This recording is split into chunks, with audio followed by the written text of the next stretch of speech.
My father called the skill trash in front of the whole hall, and the worst part was that I almost believed him. He said it the way you read a verdict: flat, final, bored. The eldest son of House Austin had turned 18. The creator god had reached down and handed me my one skill for life, and the skill was God Gotcha, a thing that swallowed 1,000,000 gold and spat back a single random monster. No promise of what, no refund if it was a slug. To a man who measured worth by how it looked stitched on a banner, that wasn't power. It was an embarrassment with his name on it, so he turned to my brother instead. Nathan had awakened Dragon Tamer that same morning, the power to bend the strongest beasts alive to a single spoken word. My father said it like a prayer. He talked about armies that would kneel, about the crown finally taking notice of our old, tired line of royal tamers. He named Nathan heir to the earldom right there on the dais, and my brother stood inside all that praise, wearing the easy smile of someone who had never once had to earn the chair being slid under him. He looked at me long enough to let me know I was finished, discarded. Then he went back to enjoying the warmth. I should say plainly that I was not useless. I was the one who cared for the palace monsters, every one of them, by name, by need. The slime that sickened without fresh water, the cat sith that turned vicious without its herb, the unicorn that would only eat from a hand it trusted. I knew their tempers and their hungers better than I knew my own family, because the monsters, at least, were honest about what they wanted from me. None of that fit on a banner, so none of it counted. That was the cut, if you want the truth of it, not the word trash. I'd been called worse by Nathan over breakfast. It was standing in a hall full of people who'd known me my whole life and watching every one of them decide, in the same easy second, that they'd always suspected as much. I'd spent 18 years being the one you could rely on, and never the one you chose. And I was finally learning what that bought a man. Nothing. It bought him a polite exit. My father gave me one last chance, and he gave it the way you offer a man a shovel and call it a kindness. Prove the skill. Spend the gold. Show the hall what 1,000,000 coins bought a son who'd wasted his birthright. I had the gold. That part still makes people stare when I tell it. 1,000,000 gold is a fortune, enough to raise a mansion in the royal capital, brick by brick. I had it because I was the dependable one, the boy who never asked for festivals or fine swords, who saved every coin he was ever handed because saving was a thing I could do quietly, without being seen. A lifetime of being overlooked, stacked up in a strongbox. I set it down on the awakening stone like I was paying for my own funeral, and I pulled the skill. The air came apart, not like a door opening, like a seam in the world I'd never known was there, splitting along a line of light too gold to look at straight. The whole hall leaned in. I felt every eye in the room land on the tear and lock there. Every breath held for the same thing, the monster, the slug, the proof that the trash son had burned his fortune for nothing. A girl stepped out instead. She stumbled on the lip of the light, caught her balance, and looked around at the marble and the banners, and my father's slowly opening mouth like she'd wandered into the wrong party. Golden hair, flowers braided through it, a white dress. She brushed herself off, found my face in the crowd, and lit up as if she'd been looking for it her whole life. Ow, ow. Wait, is this the surface? She blinked at me, then beamed. Ethan, it's me, Diana, the goddess of abundance. I missed you so much. I had never seen her before in my life. I told her so.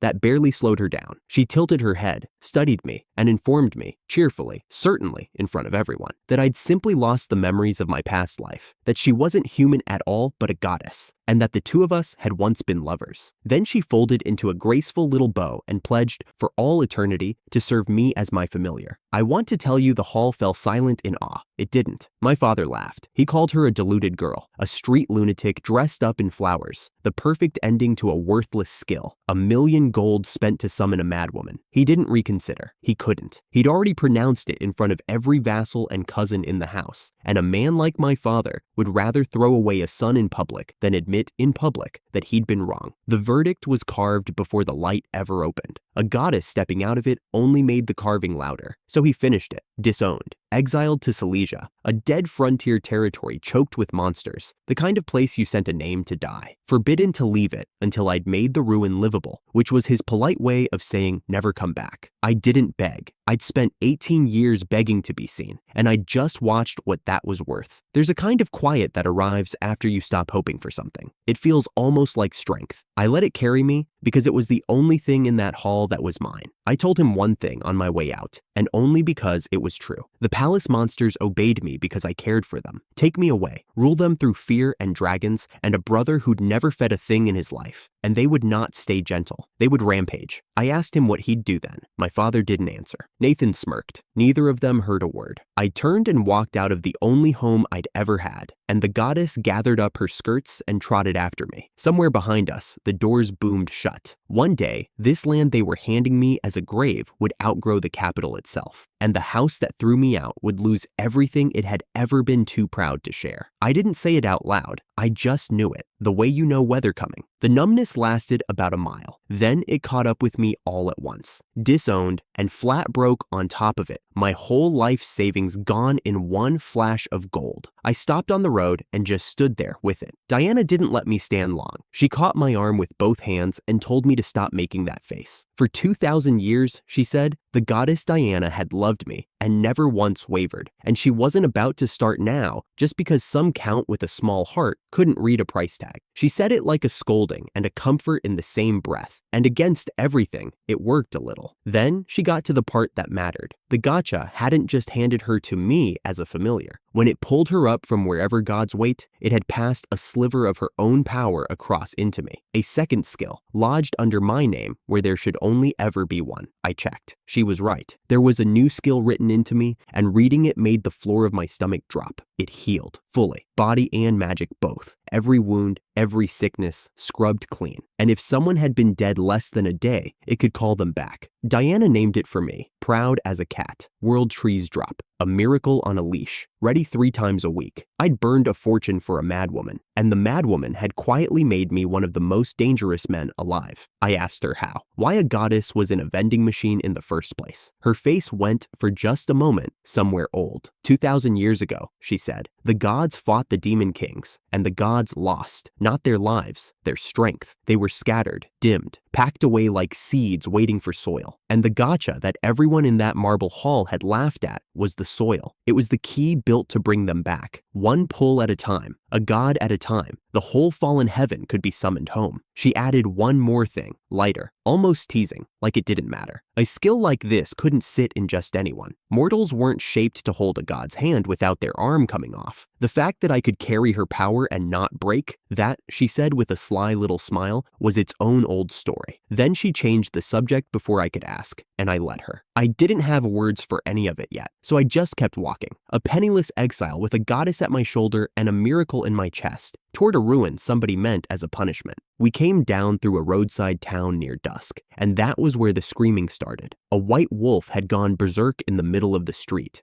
big, lean, ribs showing, half-starved and frightened past sense, the way a creature gets when it's been owned by someone who fed it cruelty instead of meat. It had already knocked a woman flat on the stones. Now it was turning, low and snarling, on the young woman frozen beside her, her daughter by the look of them. I didn't think it through. I just moved. I got between them and took the wolf head on. People forget that a royal tamer is not a soft job. I can out-wrestle an orc on a bad day, and a starving wolf, for all its teeth, weighs less than its fury. I drove it down, pinned it, and held on while it thrashed, and the whole street held its breath. Sit. I leaned my whole weight into it. Sit, you. It fought me, then it didn't. Somewhere under the panic, it understood the one thing a monster always understands, that the thing on top of it was stronger and hadn't hurt it yet. I dug out what food I had and pushed it under the wolf's nose. The snarl cracked, the big head dropped and ate, fast and grateful. And just like that, the fight ran out of it. Tame, I told it. Quiet now. I'm your master. You're mine. It looked up at me with meat on its muzzle, and something in its eyes uncurled. Diana clapped like she was at a festival. That should have been the moment to feel good. Then I saw the woman wasn't getting up. She'd hit her head when the wolf bowled her over, and it was bad. The kind of bad that doesn't wait for a doctor. Her daughter was shaking her shoulder and getting nothing back. And here is where a smarter man would have hesitated. I had nothing left. No house, no coin, no roof waiting at the end of the road. Only a miracle that worked 3 times a week, and a long, dangerous frontier ahead where I might need every drop of it just to keep myself breathing. The sensible thing was to save it, to learn, finally, to put myself first the way everyone above me always had. I didn't even feel the choice happen. I knelt, put my hand to the wound, and used the miracle a goddess had just put in me, on a stranger, in my first hour as a nobody, without once thinking to save it for myself. Light ran out of my palm and into her. The wound closed like it had never been. Her eyes fluttered, and she sat up blinking, asking the air what had happened to her, whole and alive and confused on the cobblestones. The daughter caught her mother in both arms, then turned to look at me, eyes wet. "Thank you. I don't thank you."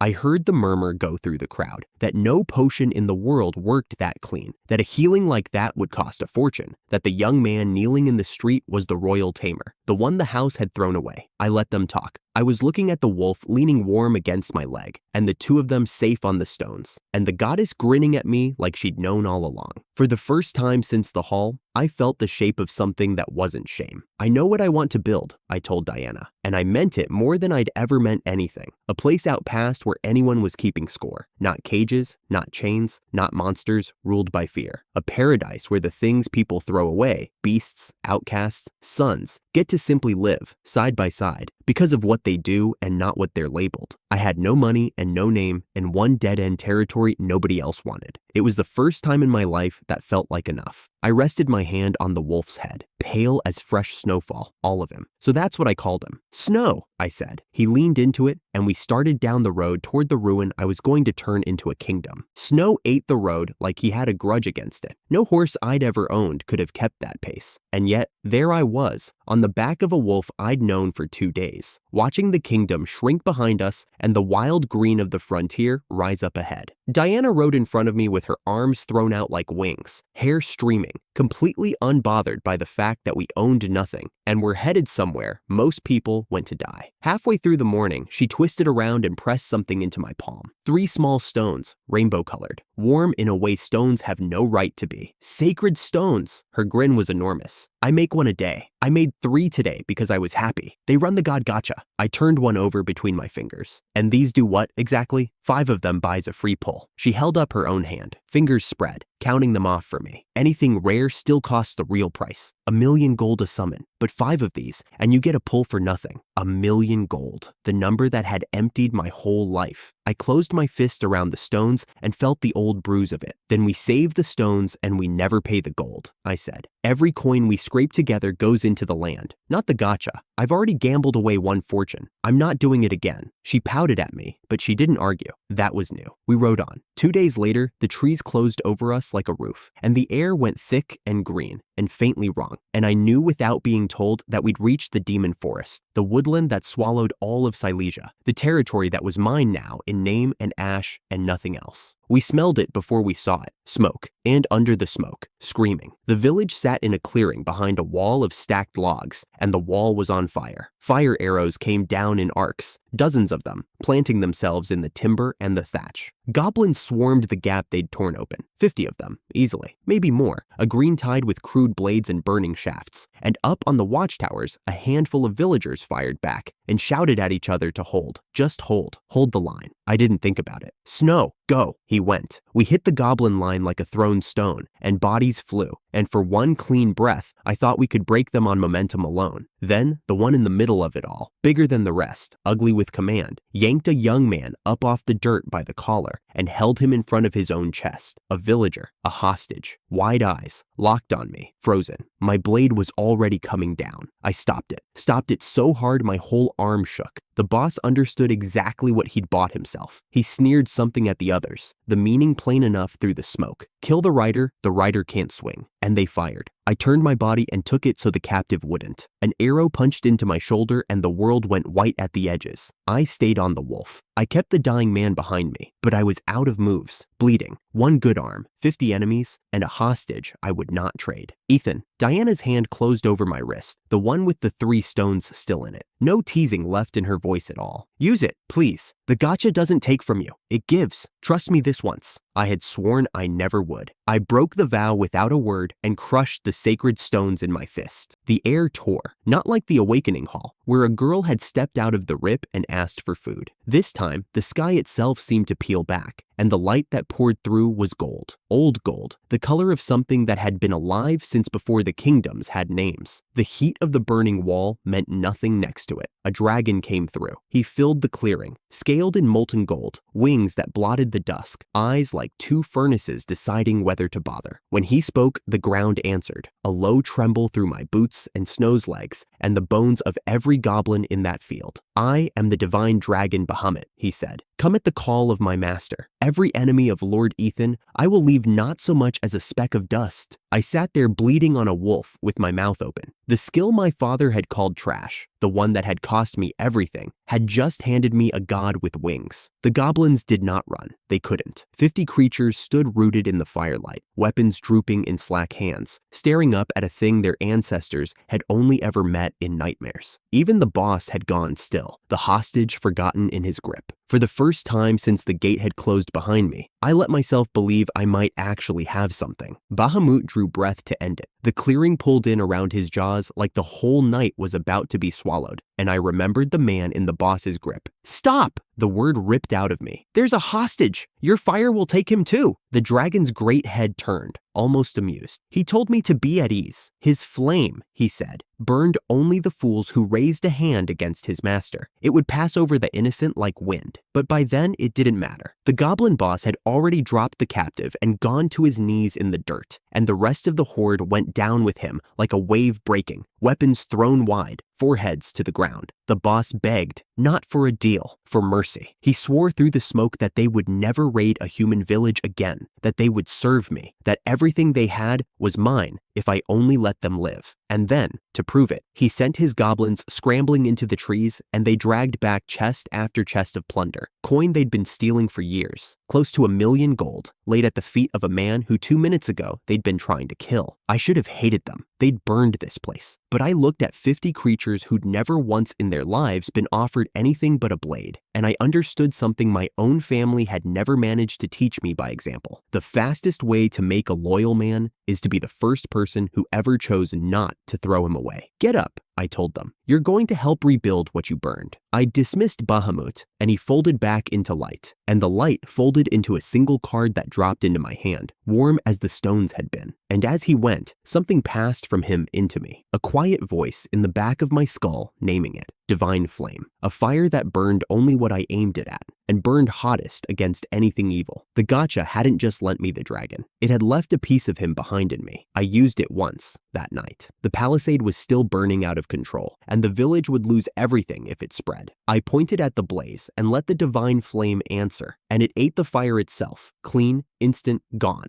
leaving only ash where the flames had been. The villagers came down off the towers, staring at me like I'd hung the moon. Diana pressed her palm to my shoulder, and warmth spread out from it, and the arrow wound closed under her hand like it had never happened. World trees drop. She told me, smug as anything, that healing me was the very least a goddess could do for her master. I let her have it. By the time the goblins had begun hauling fresh timber to mend the wall, an old villager was wringing my hand and calling me a miracle, and I had no idea what to do with my face. I only learned later why a dragon like that had been free to answer a nobody on the frontier, because in that same hour, on the far side of the kingdom, my brother had been trying to take him. Picture it the way I pieced it together. A volcano's heart, a lake of fire, an old temple where the divine dragon had slept since before history, and Nathan, newly crowned head of House Austin, drunk on a title he'd done nothing to earn, marching an A-rank adventurer party down into the heat to make Bahamut his. He spent the whole way down complaining. He ordered the young mage to fan cold air at him like she was a servant, and not one of the best in the realm, when her older brother, a swordsman, stepped between them and told him that was enough. Nathan flew into a tantrum, shoved the man, and started waving his title around like a club, reminding them all who he was, what his blood was worth, how lucky they were to serve him. The others warned him they'd report him to the guild. He laughed it off. And when the swordsman muttered that the elder twin had been a real tamer, in character and in skill, Nathan nearly came apart with rage. Then Bahamut rose out of the lava, and all the bravado went out of my brother in a single breath. He tried to tame him. He really did, threw his dragon tamer skill at a god and commanded him to kneel. The dragon mocked him for it, then knocked him across the chamber with one beat of a wing. Nathan crumpled against the stone, wailing about his leg, his pride, the pain, begging the adventurers to carry him out. The same people he'd been treating as furniture an hour before. They left him there. I don't entirely blame them. And just as Bahamut turned to finish what my brother had started, the dragon flared with light and vanished, telling the empty chamber that his true master had called him. Nathan lay alone on the hot stone and decided,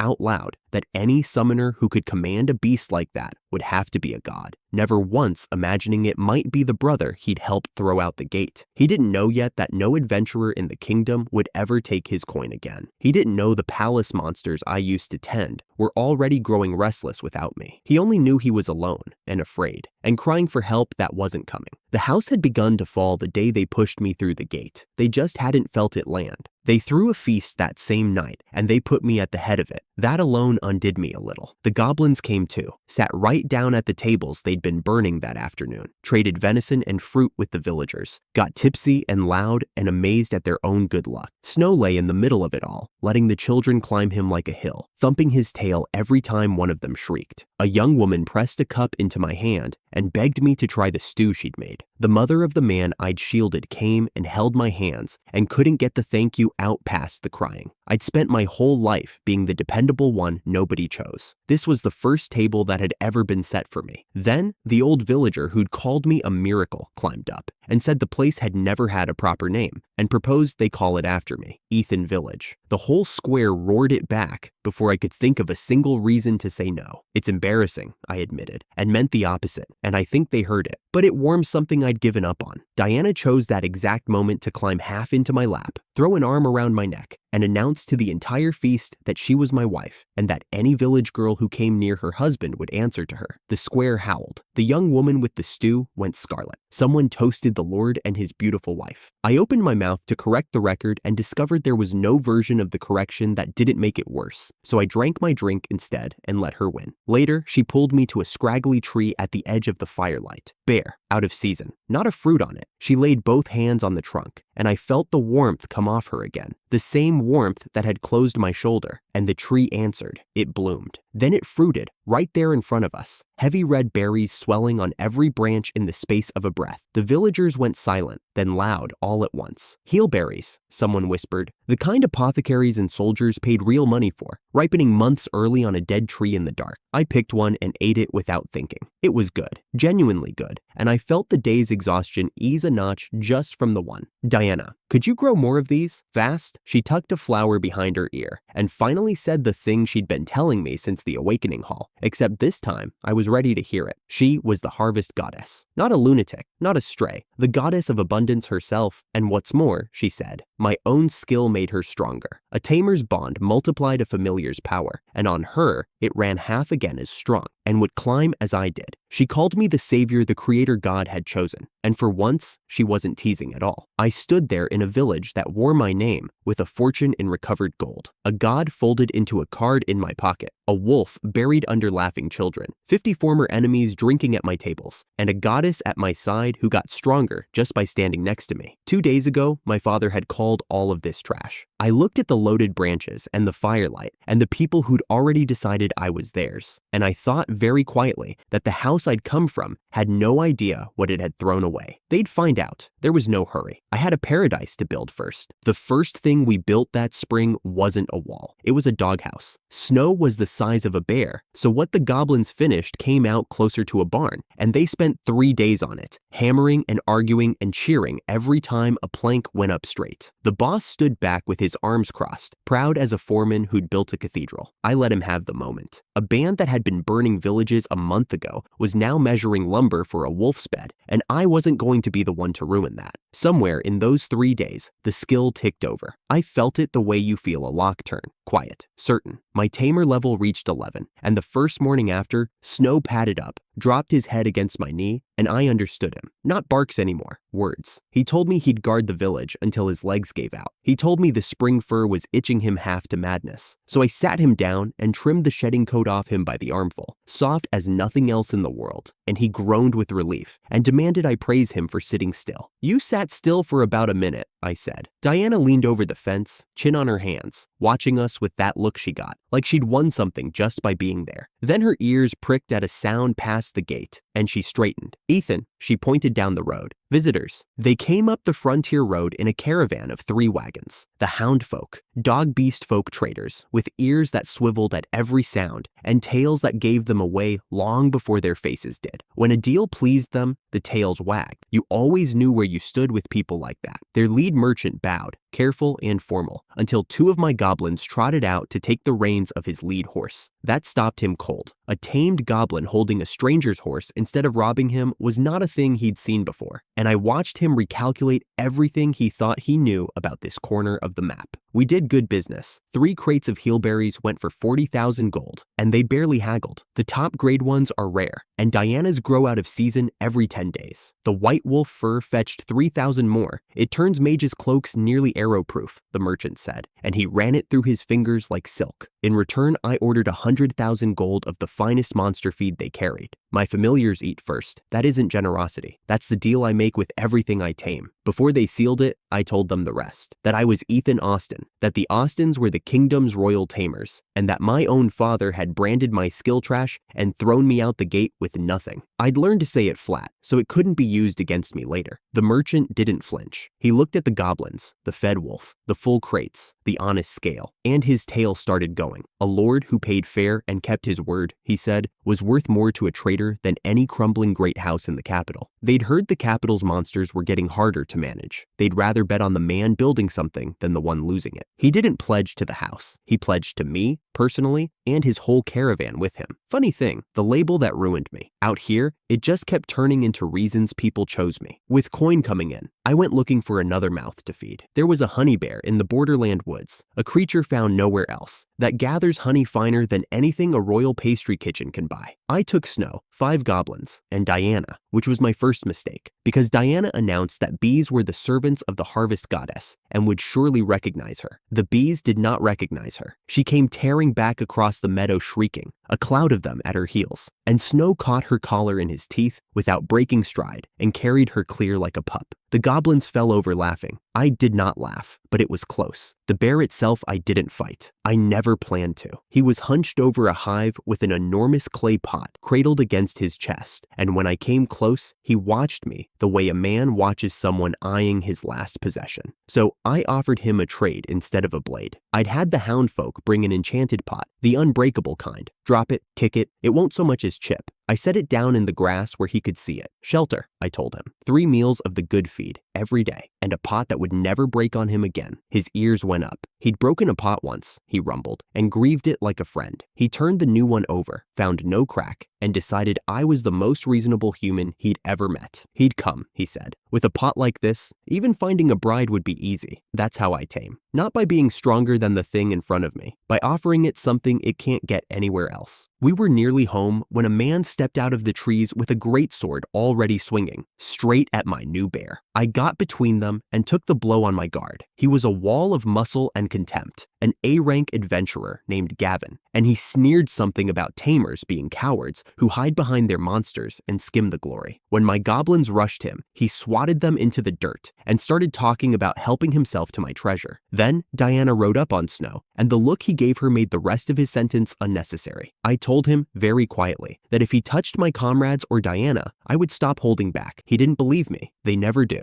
So I let the divine flame answer. One word, and the mithril blade he was so proud of went to ash in his hands. Just the sword. Nothing else. The fire too well-mannered to spread. Before the shock left his face, I drew the card and called Bahamut. The divine dragon unfolded over the trees, gold and enormous, and the air itself seemed to kneel. Burn only his armor, I said. The dragon obliged with surgical scorn, and a heartbeat later, the great A-rank swordmaster was scrambling across the path in his singed underclothes, weaponless, plates of steel smoldering in the grass behind him. He hit his knees so fast he skidded. He'd do anything, he swore, anything at all. And the instant he learned I was the Lord of Silesia, and an Austin besides, the begging turned to ambition. Take him on. Let him make his name under me. He'd back the winning horse to the end. I should have sent him off. Instead, I read him the way I read everything I bring home. Underneath the swagger, he was just a strong man no one had ever wanted around for longer than a fight. I knew that shape. I'd worn it. Get up, I said. You eat what the goblins eat. You earn it. He nearly wept with gratitude. Mercy, it turns out, is the cheapest recruiting tool there is. The village had a complaint waiting for him. We came back to find the tomato field gone scarlet and ripe overnight. Diana's doing, the whole crop forced to perfect sweetness in a single day. I bit into one and stopped walking. Nothing in the royal capital's gardens had ever tasted like that. I was still chewing when an old farmer pointed at my new vassal and named him for what he used to be. The villagers knew Gavin. He'd skipped out on his tabs in their old town, and he'd shamed a man's daughter with his mouth and his swagger years back. The girl in question stood at her father's shoulder, arms folded, daring him to deny it. Diana settled it the way she settled most things. A fine, she declared. 10,000 gold, no arguments. A criminal doesn't walk free. Gavin sputtered, then paid, then tried to call it an investment. It's for the gotcha, Diana said sweetly, already counting it. And there it was, her real aim. She wanted a true pull, the million gold kind, the rare summon. I'd sworn that money went to the territory, not gambling, but the trade was flowing now. The treasury was fat off plunder and heelberries, and Gavin's fine was the last coin we needed to round it up. So I emptied the rest of my own purse onto the pile and let the god gotcha open. The light tore the air the way it had for Diana once. This time, a small figure tumbled out with fox ears, a fluffy tail, a towel on her head, and a wooden bucket swinging from one hand. The hot spring goddess Hazel has arrived, she chirped, looking up at me. Are you my master? Diana shrieked, flung herself at the little goddess, and announced they hadn't seen each other in 2,000 years. Hazel, it turned out, was her subordinate from the old days, and she'd brought a gift the village would never stop talking about. She slammed her bucket down, called up a pillar of water taller than the watchtower, and let it settle into a wide, steaming spring at the foot of the rocks. Soak in it, she said, and your wounds close. Your strength comes back, and every number that measures you doubles for a full day. I tried it because I didn't believe it. Then I felt it. Every count on my status simply twice what it had been. Strength, stamina, the lot. The kind of leap that took ordinary fighters years of grinding to earn.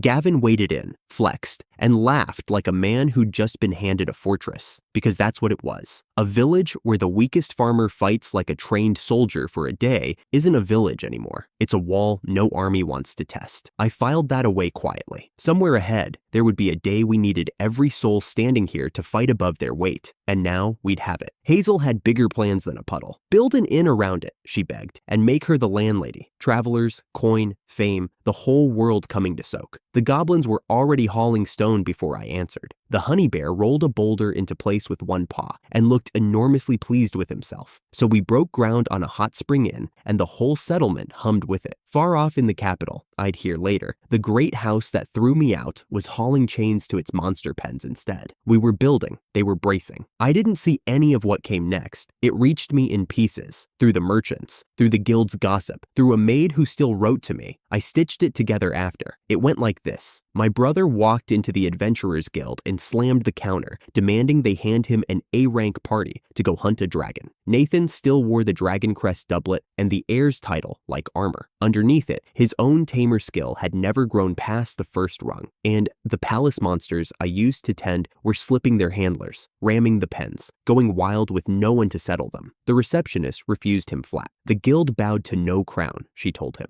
and it didn't lend its people to a man who'd treated his last party like dirt. He flung a bag of gold at her to change her mind. She called for the enforcer instead, and remarked, loud enough for the hall, that she could not fathom how the Austin house had ended up with an heir like this. He screamed about defying the kingdom all the way to the door. The enforcer threw him into the street by his collar, and the street had been waiting for him. The adventurers there knew exactly who he was. He was the noble who'd ground the Dawnwolf siblings under his heel in a dungeon and called it his right. A brother and sister the whole guild loved. They closed around him, told him what they thought of men who treated their own like servants, and left him crumpled on the cobblestones in front of everyone he'd come to impress. He could have asked me. The dragons he wanted were in Silesia, which meant he needed the local lord's leave to so much as set foot there, and the local lord was me. He'd sooner have eaten the stones he was lying on. Then a royal summons found him in the gutter. One of the palace monsters had finally bitten someone it shouldn't have. It had bitten the princess. He went pale, the way you do when you finally understand the size of the thing you can't control. He didn't know the half of it. The house had never run on his title. It had run on the brother he'd helped throw away, and now that brother was gone, and every loose thread was beginning to pull at once. His ruin, as far as I can tell, was only getting started. 3 days later, the inn opened, and my whole world was the opposite of his. Lanterns strung the length of the new deck. Steam curled up off the spring into a sky thick with stars. Villagers came out in fresh swimwear, the way Hazel insisted modern manners required, laughing, soaking the ache of the day out of their bones. And Snow and the honey bear claimed the warmest corner and refused on principle to move. Hazel fussed over me like a tiny landlady. Face too red, out you go. Cool down before you keel over, and hauled me up by the hand. The whetstone had other ideas. We both went down in a tangle of limbs and dignity, and of course, that was the exact moment Diana walked in. She jumped to the loudest possible conclusion, marched over to defend her claim on me, and skidded on a stray bar of soap mid-stride. I caught her before she hit the ground. For a breath, she just held on, the anger draining out of her face into something flustered and soft, and she muttered a thank you she clearly hadn't planned to give. It really was just a slip, I told her. Fine. She didn't let go right away. Then, I forgive you. Hazel grinned and reminded us her spring cured nearly everything but a lovesick heart, which fixed nothing and pleased her enormously. Then she set me my next quest. Tame a milk buffalo from the hills, she said, so the village could have fresh milk after a soak. A glass of cold milk after a hot spring was the whole point of being alive, apparently. All right, I said. I'll try. I stood on the deck of an inn that hadn't existed a month ago, in a village that wore my name, surrounded by people who'd each chosen to be there. Goblins, a wolf, a bear, 2 goddesses, a swordmaster who'd tried to kill me on a Tuesday, outcasts, every one of us. A few hundred miles away, the family that decided my worth was nothing was reaching for chains in the dark, and they still had no idea what they'd handed me. I didn't gloat, I just went back to building. That was the better revenge anyway. The inn had been open 3 days when I went looking for a cow. I stand by that sentence. We had a hot spring that doubled a man's strength, a goddess who could ripen a field of tomatoes with a wave of her hand, and a dragon folded up in a card in my pocket. What the village did not have was fresh milk. Hazel wanted it for the bathhouse. Diana wanted it for reasons she would not name. So I followed Gavin into the deep forest on Snow's back, hunting a mumu buffalo, a big black cow-shaped beast that by Gavin's account kicked like a catapult and lived where the trees grew thickest. Gavin walked point like he owned the ground. Lately, I've been out here day and night, he said over his shoulder. Honestly, boss, this whole forest is starting to feel like my own back garden. Diana rode pressed against my spine, feeding me honey cookies one at a time and humming.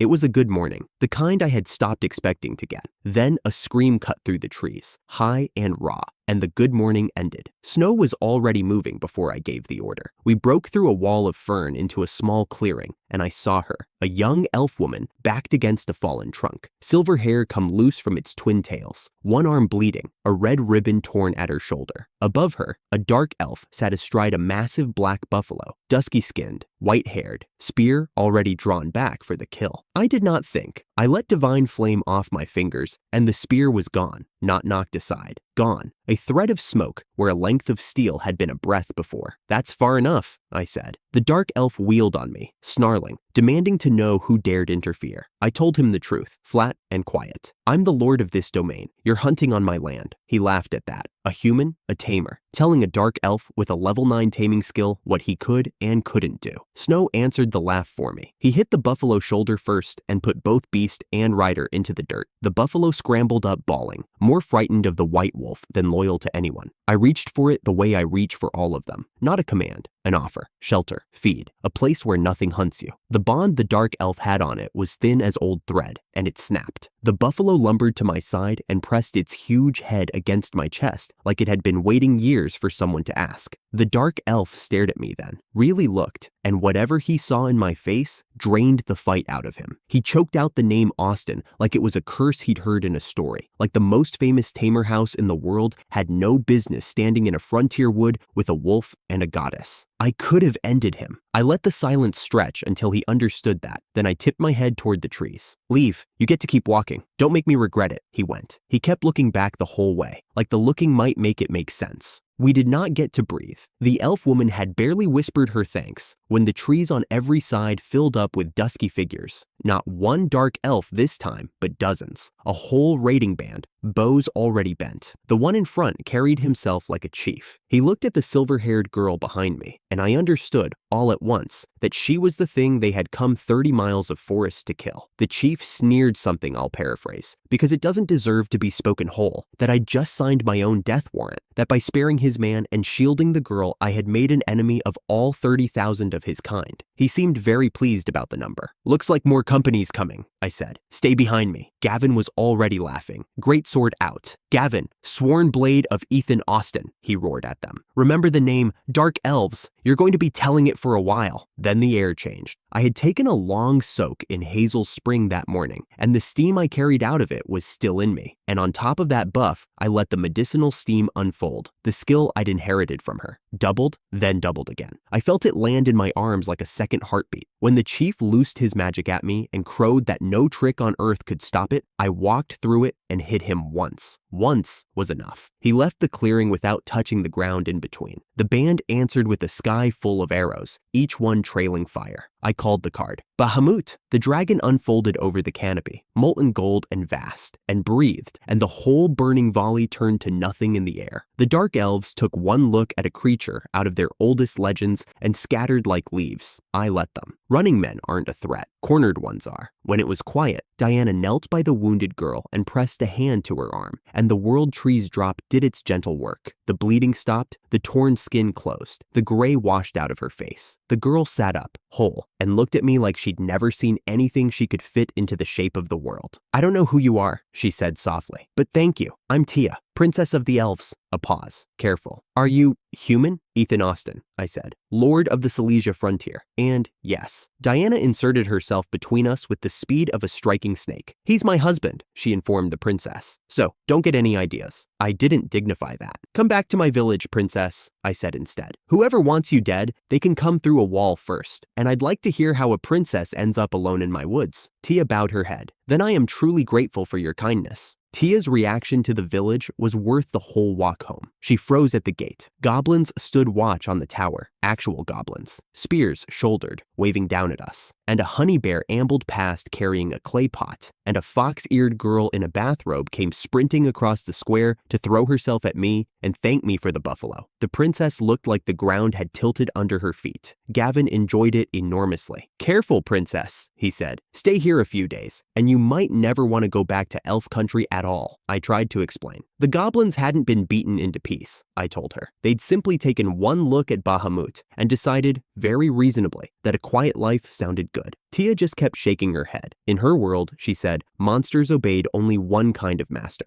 and that master was a demon king. Diana ripened a tomato on the vine just to show off, plucked it, and handed it over. Tia bit into it, and her whole face changed. "It's perfect," she breathed, like the word was an apology. "I was wrong to be afraid of humans. I'm ashamed of it now." Then she said the thing that lodged under my ribs and stayed there. She turned in a slow circle, taking in the goblins and the gods and the outcasts, all living in one place, and she murmured that it reminded her of an old story. The ideal realm the light demon king Lucifer was said to have tried to build long ago, before it all came apart. I'd heard the name once, in a bedtime story my mother told. I filed it away to ask Diana about later, and let it go. There was a princess to feed, and a fire to light under the bath. The big questions could wait. They didn't wait long. After the bath, Tia found me on the spring deck with a cup of cold milk in her hands. And finally, quietly, she told me the rest. Diana drifted in first, offered me an after-bath massage in a sing-song voice, caught the look on the princess's face, and, for once reading the room, withdrew to give us the deck. Then it was just Tia, the steam, and the weight she'd been carrying alone. Her kingdom had stood in this forest for over 2,000 years, she said. The dark elves brought it down in a single night. I let her take it at her own pace. 6 months ago, a new dungeon had risen in the deep woods, and the dark elves who served it came out of it stronger than they had any right to be. Down in that dungeon, sealed in stone, slept a demon king, Belphegor, one of 7. And the reason they had hunted her people street by street, the reason they wanted her alive and not dead in the rubble, was the thing she said next, so low I almost lost it under the bubbling of the spring. "My blood is the key." Her hands tightened on the cup. "Royal elf blood, spilled on Belphegor's coffin, breaks the seal. That's what I am to them, a key that walks." I kept very still. Somewhere under the warmth of the evening, a cold thread pulled tight. A sealed demon king, under my own land, and the one thing that could wake him sitting on my deck drinking milk. She told me how she got out. Her parents had stood in the palace doorway and held the line so the dark elves couldn't reach the hidden passage at her back. They made her run. The last thing they said to her, she told me, was to live and to be happy. And then they were gone, and she was alive, and that was the part she couldn't forgive. "They died so I could run," she whispered, "and I'm still here. Everyone died for me. and I'm still here. There are wounds you can't argue someone out of. I didn't try. I just told her the truth, the same way I'd told the dark elf in the forest. As long as you're inside this village, no elf and no dark elf gets to lay a hand on you. That's not a hope. That's a wall. She started to protest, and I cut it off, gentler. And when more of them come, and they will, we don't answer them with a slaughter. We talk first. Somebody has to break the wheel. Might as well be us. For a second, she just looked at me, and something behind her eyes let go.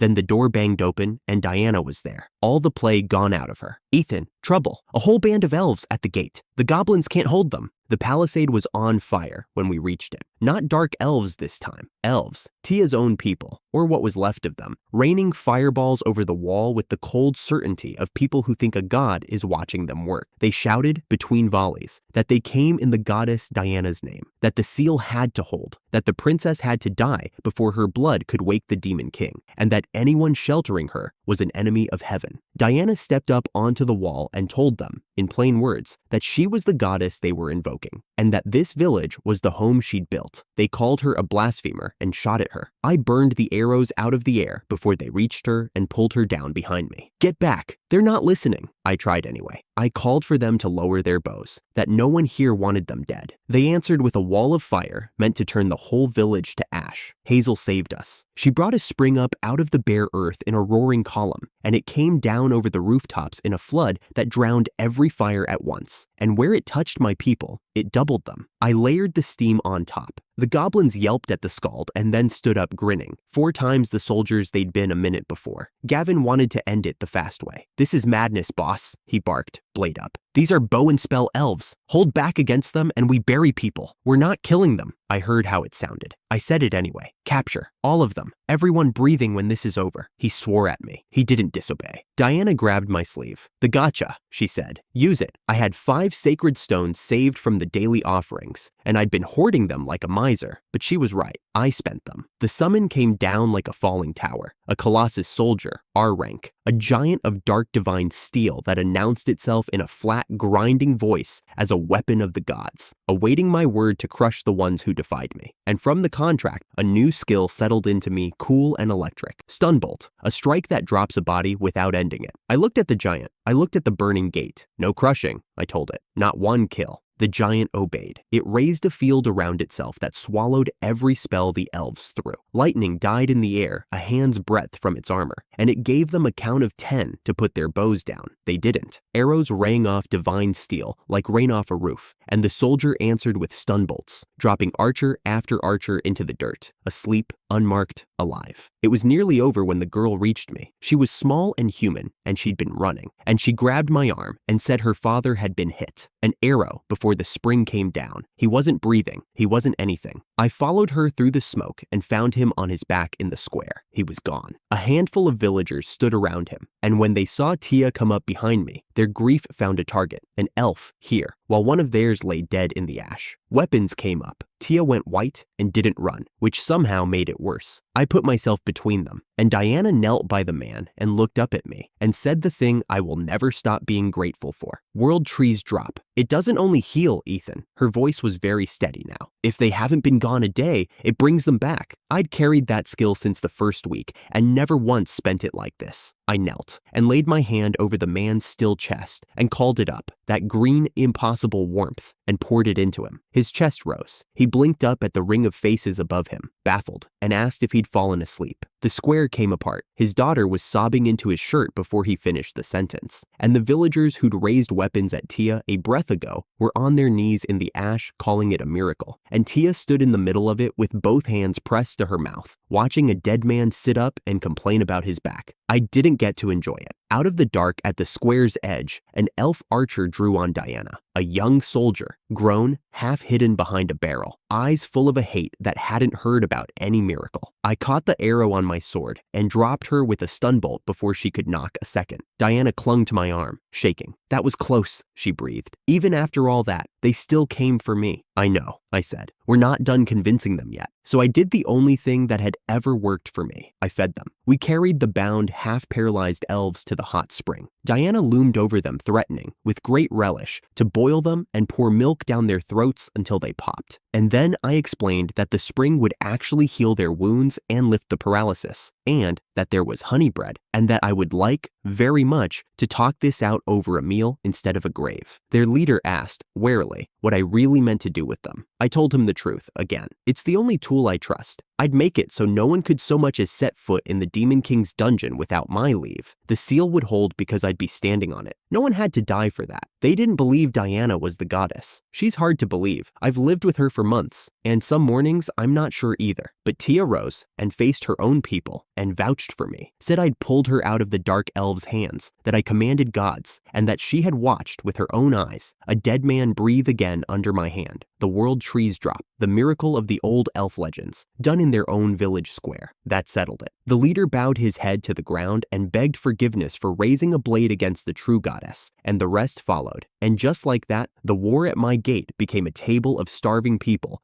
eating honey bread in the steam. I should have ended the night content. Diana ruined it the way only Diana can, cheerfully, sideways, with no idea what she was doing. She was explaining the gotcha to the elves, how the offerings restore divine power, how only I can really work it, and one of them asked why. Why a human? Why him? Diana waved a hand like it was nothing. Oh, that's easy. In his past life, Ethan was the light demon king. Lucifer. The steam kept rising. Nobody spoke. I heard myself from very far away. That can't actually be true, can it? She blinked at me, surprised I was surprised, and then said it plainly, and it stopped being a story. The foremost of the old demon kings. The one who tried to build a realm where every kind of creature could simply live together, and failed, and fell. Belphegor's own brother. And she said, with absolute careless confidence, that a king who'd once stood at the head of them all could put a single sealed demon back to sleep without breaking a sweat. The elves stared at me like the floor of the world had moved. Maybe it had. I sat there in the steam with honey bread going cold in my hand and turned it over. The village reminded Tia of Lucifer's lost dream. The monsters had knelt to me the first time they saw me. My mother had told me his story when I was small, like she was telling me something about myself she didn't know how to say. I didn't have answers. I'm not sure I wanted them, so I did what I always do when the ground tilts. I picked the next thing that needed doing, and I held on to it. There was a princess who could sleep safe tonight. There were elves at my table instead of fire at my gate. There was a dead man home in his own bed, alive. And somewhere under all of it, under my paradise, a demon king was sleeping,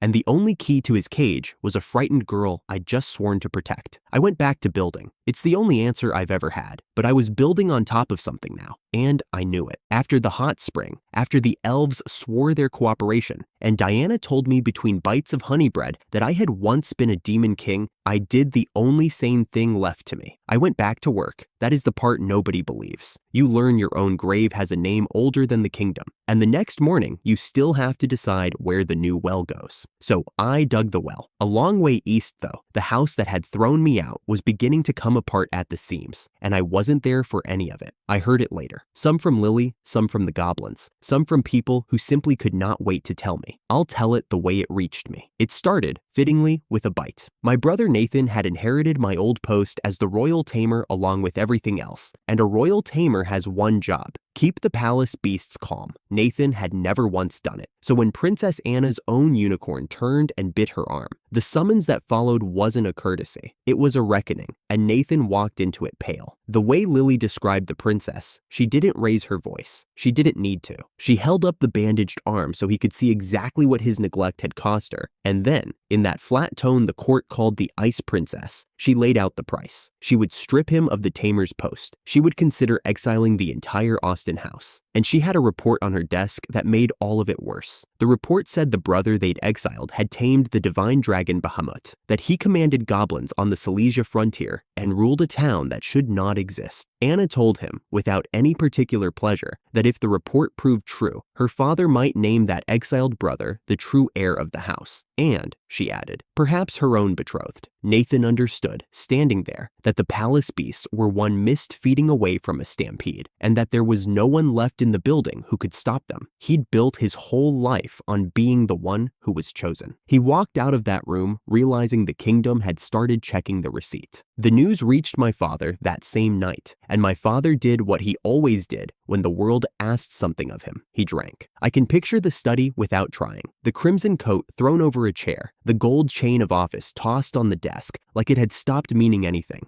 a bottle, then another. Lily told me he sent the servants away so no one would see him work it out, but a maid hears walls, and the walls heard plenty. He'd built the family lie himself, in front of the whole awakening hall, the day he called my skill trash and crowned Nathan in my place. The lie was simple. Ethan was the failure. Nathan was the future. He'd repeated it so often, he'd stopped checking whether it was load-bearing. That night, alone with the bottle, he checked. Nathan's Dragon Tamer skill was real, but it was hollow. It needed a foundation skill underneath it that Nathan had never built and never bothered to. Nathan had never tamed a single dragon. Could never. And the son he'd thrown to the frontier with nothing had tamed a god. I'm told he said it out loud, somewhere near the bottom of the second bottle, that the only one truly fit to head the house was, regrettably, Ethan. He didn't say it with love. There was no love in it. He said it the way a man reads a bill he can't pay. He hadn't exiled a failure. He'd exiled the heir and kept the one with the worthless skill, and he'd been so proud of himself doing it. The lie had cracked, not broken, cracked. He still had his name, his manner, his chain of office on the desk, but the crack was there now, running quiet through the foundation, and he was the only one in the house sober enough at that hour to feel it. He poured another. Whatever else my father was, he was consistent. 2 days after the princess's threat, a letter left the capital for the frontier. I should explain how it got written, because the writing of it tells you everything. My grandfather, Gerald, the old lord of the house, was dying slowly in an upstairs room, and dying men get sentimental about the things they ruined. Lily was the one who carried his tea, so Lily was the one who heard the speech. He admitted it all to her, the favoritism, the way he'd propped up Nathan and overlooked me, the way it had doomed the house. He sounded, she said, genuinely wretched. Then he pressed a sealed letter into her hands and told her its contents, a plea begging me to come home and take my place as head of the family. He'd done his research. He knew about the elves now. He knew I'd saved their princess and won an alliance that gave my territory access to elven magic, the kind of achievement that shifts a kingdom's balance, and he turned it over in his hands like a jewel he'd dropped down a drain. Lord Ethan is my true master, Lily told him, simply, when he asked if she would go. The old man's relief came too fast, and it came with instructions. She was to use everything she had to convince me, every argument, every appeal to family and duty. He was terrified, she realized, not that the house would fall, but that he might lose the soft, indulgent retirement he'd been promising himself for years. She kept her face still and said the only thing a good maid says. I understand. She didn't understand yet how little she meant it. That came a moment later, when the door banged open. Nathan came in already arguing. He'd heard about the letter, and he was not about to be replaced by a ghost from the frontier. What followed wasn't a confrontation so much as two drowning men fighting over the last plank. Nathan insisted he was the worthier heir. He had a plan, he said. He'd hire a proper sellsword, a real killer to guard him, and with muscle at his back, taming a dragon would be simple. The old man told him plainly that a level 1 tamer with no foundation skill couldn't command a dragon if he hired an army, that the skill was a name with nothing behind it. Nathan refused to hear it. He never could hear it. They went at each other in that sick room, grandfather and grandson, a dying man and a failing one, both certain the house's ruin was the other's fault. Neither of them noticed the maid in the corner, so neither of them noticed when a sheet of paper slid off the cluttered desk, and Lily bent to pick it up. It was Gerald's plan, not the plan to save the house, the other one, the one he actually cared about, a detailed, lovingly itemized scheme for his own retirement. Every comfort, every indulgence, waited on hand and foot, all duties handed off, all burdens gone, and nowhere in it, she noticed, was there any place for the loyal servants who'd carried his tea for 30 years. People like her were furniture. You didn't pack furniture when you moved somewhere better. Lily folded the paper, set it back on the desk, and made a decision she'd been circling for months. The two of them were still arguing when she let herself out. She told me later she stood in the corridor a moment, listening to the house she'd given her whole life to tear itself apart over a comfort none of them had earned, and felt nothing she'd expected to feel. Not grief, just a clean, cold certainty about where she was going. Lily found me in the hall a week and a half later, road dusty and steady on her feet, holding out a sealed letter like it might bite. I knew her. She'd served in the manor when I was the unwanted son, and more than once she'd taken Nathan's temper, so a younger maid wouldn't have to.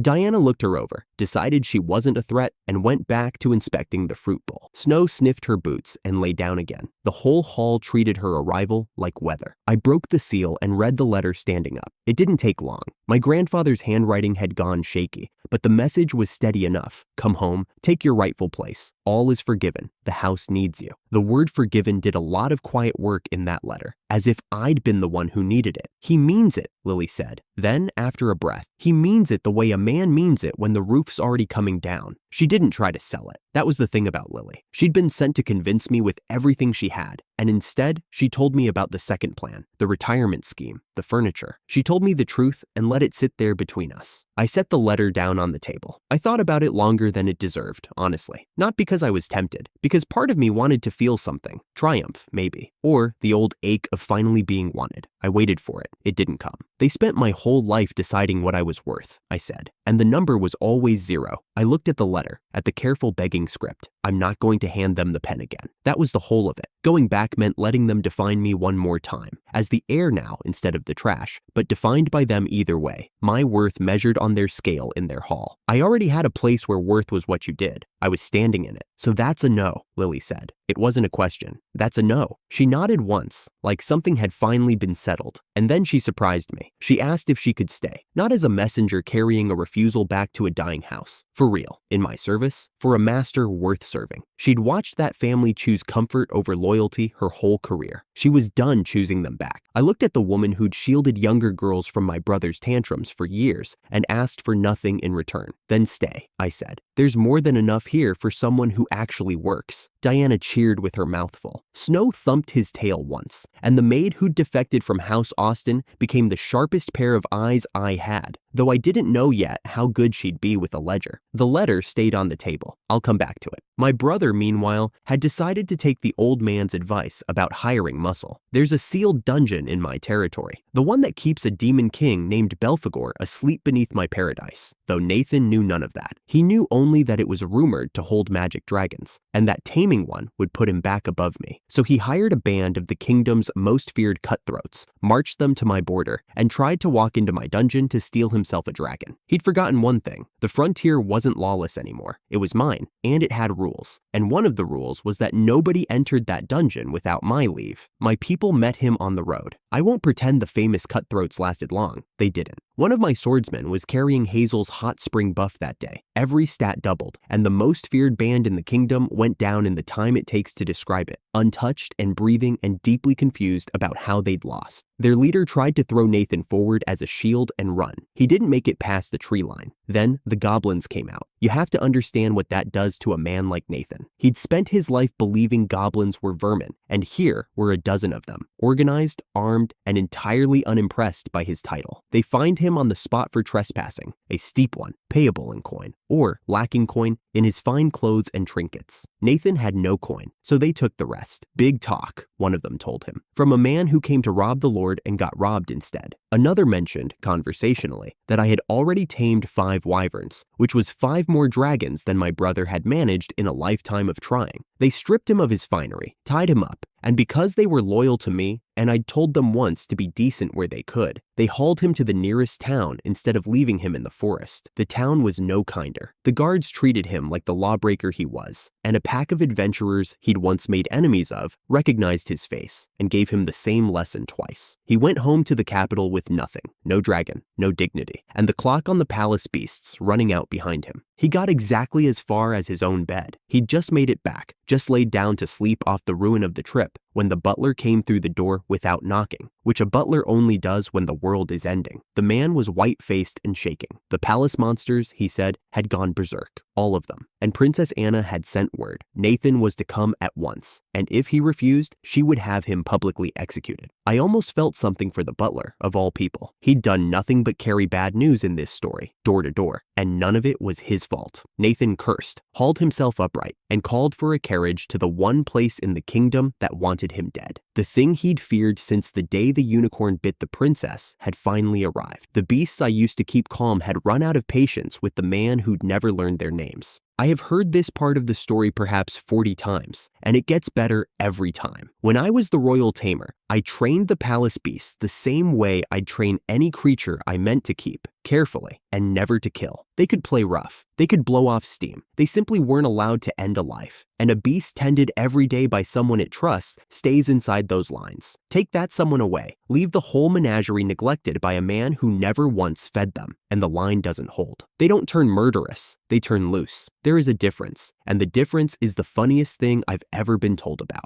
Nathan arrived to find the palace turned inside out. At the gate, guards pinned helplessly under a giant slime saw his face, which is my face, we're twins, and cried out that the royal tamer had come to save them. Then he opened his mouth and their hope died, because the moment he speaks, you can tell which brother you got. Inside was a carnival, cat beasts chasing the maids in circles, rabbit monsters eating the royal flower beds down to the dirt, a monkey scribbling over the portraits of the king and queen with what I'm assured was real artistic commitment, soldiers down everywhere, none of them seriously hurt, all of them blaming Nathan, who tried to blame his subordinates, and then realized in front of everyone that he had never bothered to learn a single one of their names. A troop of gorilla beasts had found my father. They had decided in their way that the former count made an excellent ball, and they were batting him cheerfully back and forth across the garden. His last clear words, I'm told, were a wail about his soft, easy retirement, just before a particularly good swing sent him sailing into the ornamental pond, where he sank, senseless, dignity, and chain of office and all. Nathan tried to run. A many-armed monster plucked him out of the air with one hand. It already had the princess in the other, holding the ice princess up off the ground like a doll, and there the two of them dangled, the future of the kingdom and the failure of the Austen house, while Anna told him in precise, furious detail exactly what she thought of him.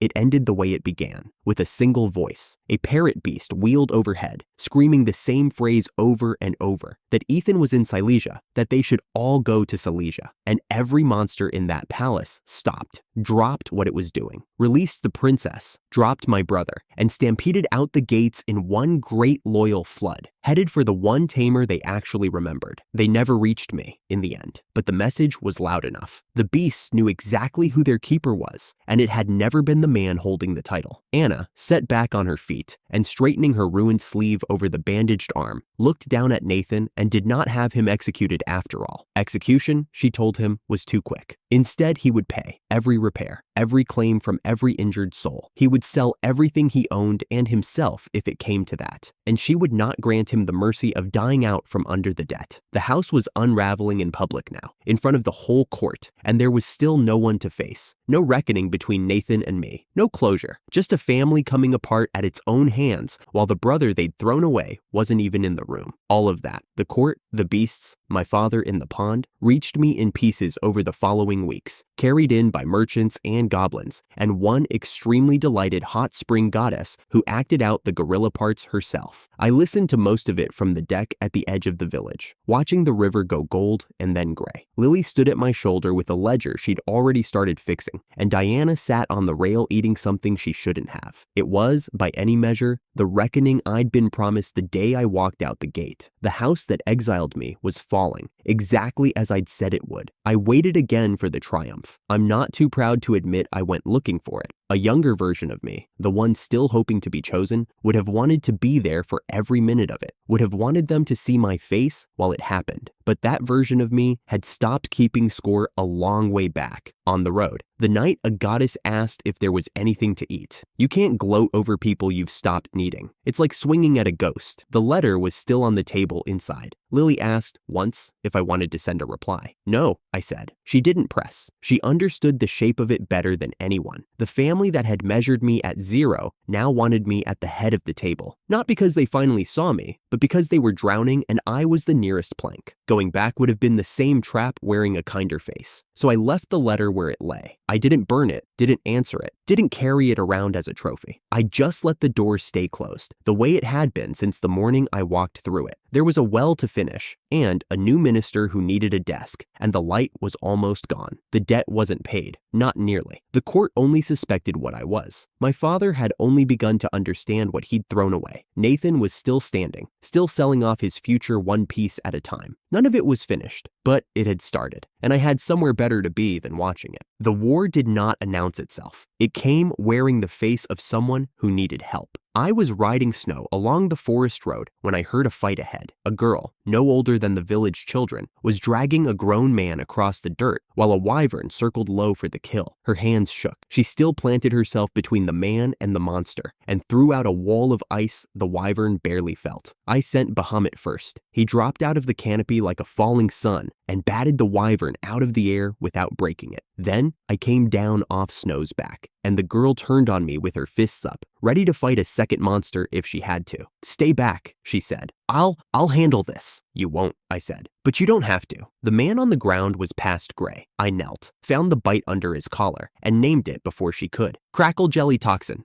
A day old, maybe more." I put my hand on his chest. World trees drop. The color came back into him like water filling a cup. He sat up and looked at his own hands like they belonged to a stranger. The girl, Lena, made a sound that was half sob and half laugh, and threw herself at her brother's neck. His name was Ernest. He'd been an S-rank swordsman once, head of a party called the Dawn Wolf, until a noble hired them to tame a dragon, failed at it himself, and decided the blame should land on someone else. Pay withheld. Quiet word passed around the guilds, until no one would hire them at all. He told it without heat, the way men tell stories they've stopped expecting anyone to fix. I knew the name before he said it. "The noble who hired you. Tall, bored, wore more gold than sense." Ernest's jaw tightened. "Count Nathan Austin." "My brother," I said. Lena went white, then red, looking between my face and the memory of his. "I get that a lot. We have the same face. We were never the same person. He ruined you to cover himself. I can't give you back the years. I can give you work that means something, and people who won't sell you out the first time it's convenient. Both of you,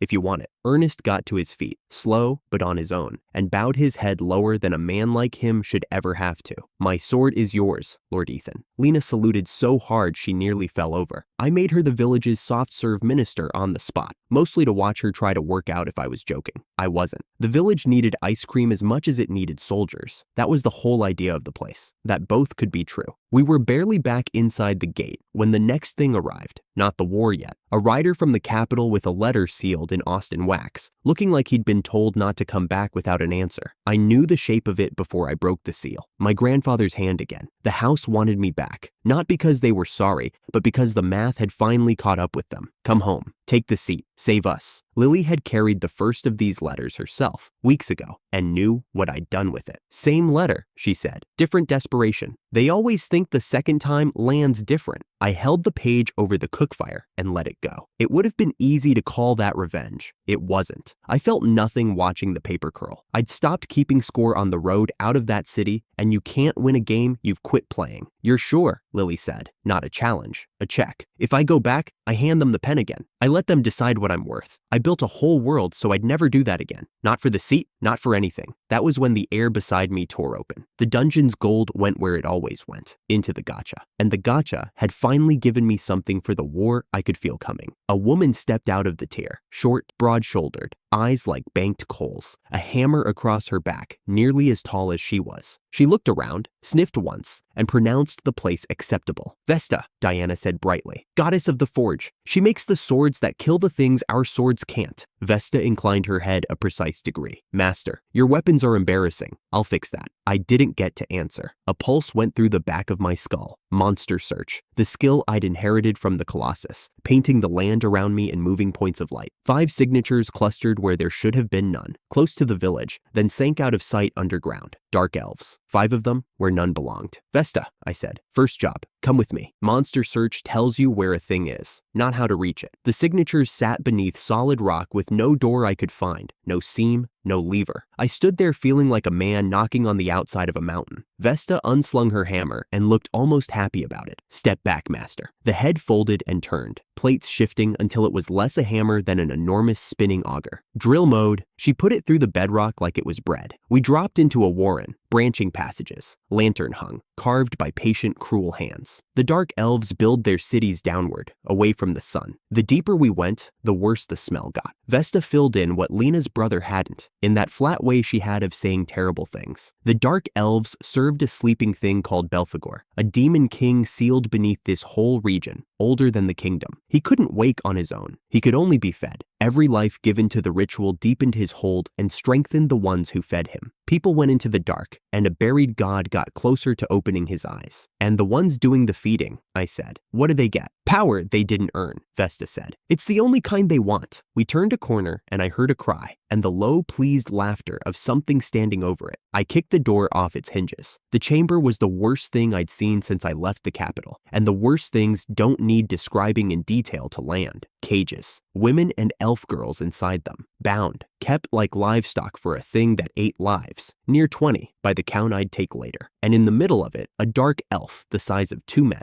white hair tied back, a scar down one side of his face, a chieftain, the one I'd put down once before when I pulled the elf princess Tia out of his hands. He hadn't stayed down. He'd gotten bigger. He looked at me like a man greeting a debt. I didn't let him finish his speech. Stun bolt. Lightning went out in every direction and dropped every dark elf in the room. Everyone but him. He came up out of it snarling, twice his proper size now, horns curling from his skull, his hide gone the dull gray of cold iron. A high dark elf, he called it. He'd fed his own kin to the ritual to get there, and he said it like a man bragging about a clever investment. He sheathed the floor in ice and threw a forest of spears at me. I burned them out of the air with divine flame. Then he came in close, and my sword glanced off that gray hide like I'd swung at a wall. Vesta, look after them. I put myself between him and the cages. I had Hazel's hot spring working in my blood even down here, the steam that doubles what a body can do. And it still wasn't enough. He was harder than divine iron and proud of it. And he told me between blows that there were 6 of him now, that the king had made 6, that raising my village and taking Tia would cost them nothing. So I stopped borrowing the blade like a tamer and used the thing Vesta had just handed me. Divine Sword Workshop. The sword woke up. 5 times the weight behind every cut. The forge goddess's primordial flame poured into steel. His dragonfang spear came apart. The next stroke went through that gray hide like it had only ever been pretending to be iron. He didn't survive it. I'll leave it there, the way I left him there. The chamber went quiet except for the captive's breathing. Vesta crouched by him with a craftsman's frown, muttering that his horns would have made fine material if I hadn't been so thorough. I told her there'd be other horns. She brightened considerably. I cut the cages open 1 bar at a time. The girls poured out, most of them elves, taken from the same people Tia had come from. One older woman could barely stand. She'd been down here longest. I had 1 potion left and nowhere near enough, so I did the thing that always works. World trees drop. The years drained out of her face. She drew a full breath and asked in a cracked whisper whether the princess was alive. She'd been Tia's lady-in-waiting. I told her Tia was safe in my village, fed and loud and impossible, and the woman wept like something inside her had finally been allowed to set down its weight. By the time the others arrived, Diana on snow with potions, Lena behind her to tend the worst hurt, the chamber had stopped feeling like a tomb.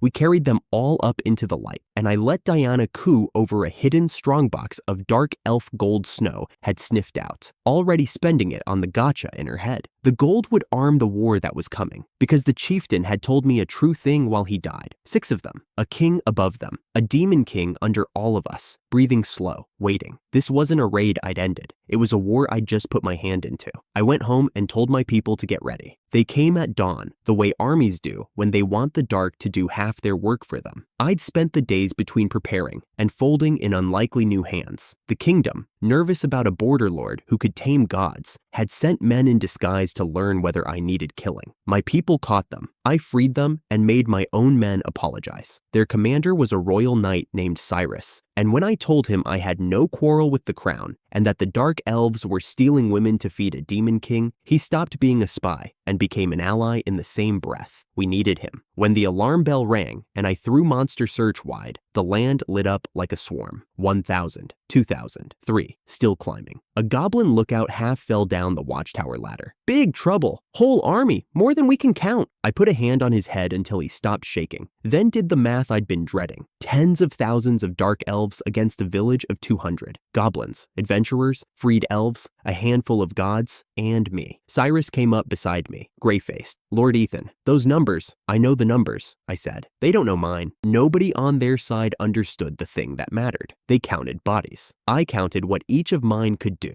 The first wave came at the south wall behind war mammoths. beasts the size of houses, strength to rival a dragon, and a chieftain laughing about the easy plunder a poor village would make. He shattered our watchtower with a fireball and ordered the charge. The Colossus walked out to meet it. It dropped the mammoths with a single sheet of lightning. The chieftain threw his strongest spell and didn't leave a mark because nothing the dark elves had could touch a magic nullifying field. Then a bolt went out of its chest that took most of that wing of the army off the field at once. That was the south. I had 3 more fronts. I posted Vesta east and Alvina west and held the north myself. Alvina is the sword god's daughter, small enough that the adventurers laughed when they saw her dragging a sword twice her height, and silent enough after she scattered an orc charge in one swing and went straight for the western chieftain. To the east, Vesta hit the enemy general with her hammer, hard enough that the rest decided her drill was a thing to run from. I worked all 4 through the telepathic link I share with my summons. 4 fronts, 1 mind behind them. A strange thing, fighting a war and feeling oddly calm. When the main body charged straight up the middle for me, I played the card I'd been holding.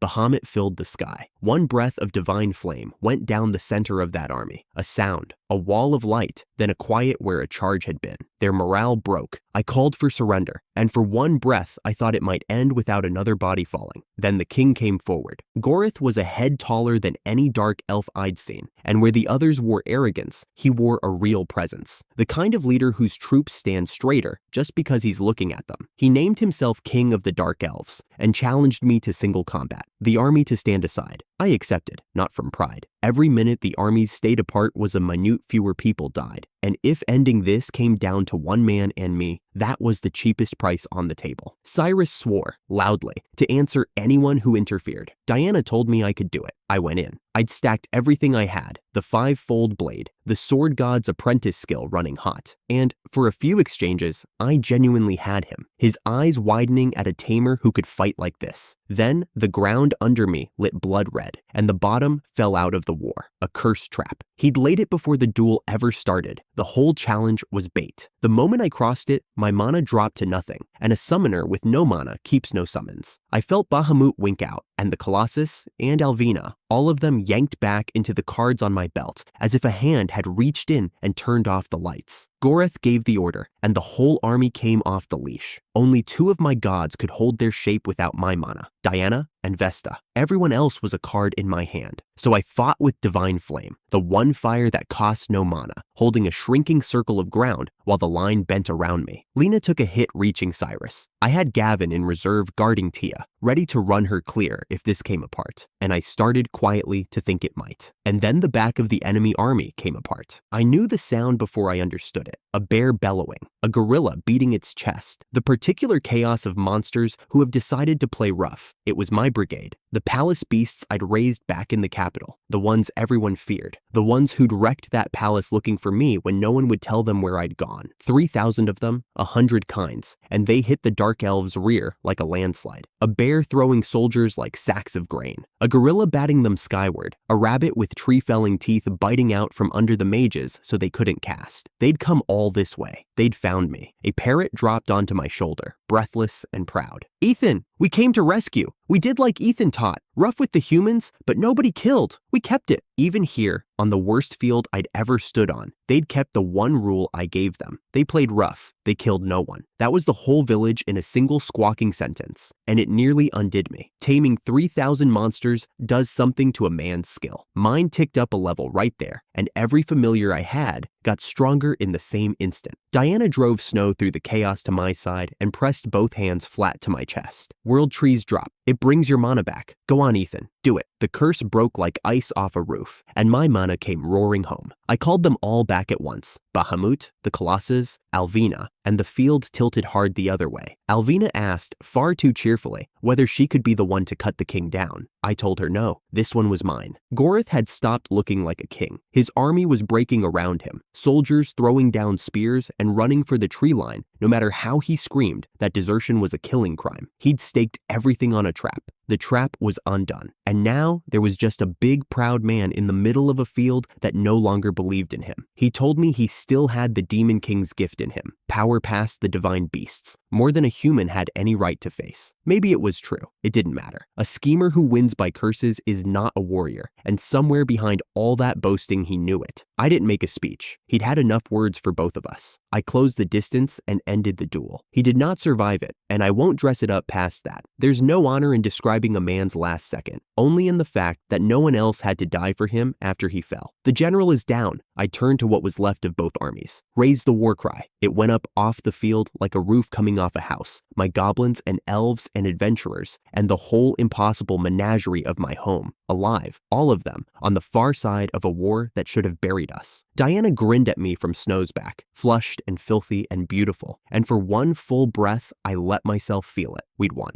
Outnumbered 100 to 1, and we'd won, because every mercy I'd ever shown had come marching back over the hill to stand beside me. I should have known to distrust a feeling that clean. Here is the part I didn't see, the part I only understood later, far too late to change. While I was raising a war cry, someone watched from the ridge. She was young and not like the others. Silver hair, red eyes, pale skin. A priestess of mixed blood, elf and dark elf both, which to her own people meant she belonged to neither. They'd mocked her on both sides her whole life, so she'd learned to be very quiet and very still, and to listen to the one voice that had never told her she didn't belong, the sleeping thing under the ground. Belphegor spoke to her, and only to her. Her name was Irene. She watched Goreth fall and felt nothing. The king had only ever been a hammer, and hammers break. She'd been planning around his death longer than he'd been planning his trap, because the demon king couldn't return into just anyone. He needed a vessel, a soul already rotted soft, already full of envy and sloth, and the particular poison of a man who measures himself against someone he can never equal. A weak door is the easiest to open, and Irene had found the perfect one. She turned from the dead king and spoke a name into the dusk, calm as a woman reading a ledger. She'd found the vessel, she told the chieftains who survived. A man drowning in resentment, disgraced, grasping at any power that might raise him over the brother who'd outgrown him. A man with my exact face. She named Nathan, my twin, the brother who helped throw me out of my own house, the one the world had finally finished ruining, bankrupt, beaten, alone, the most controllable, the most resentful, the most useful body in the kingdom. She was already moving toward him, ready to offer the one thing a man like that can't refuse, power, and someone telling him he was special. And the demon king sealed under my home would wake up wearing my brother's face. I won the war that day. Every mercy I'd shown came back to save me. Not one of my people died, and I stood in the gold light and let myself believe, for a breath, that the worst was behind us. It wasn't behind us. It was wearing my face, and it was coming home.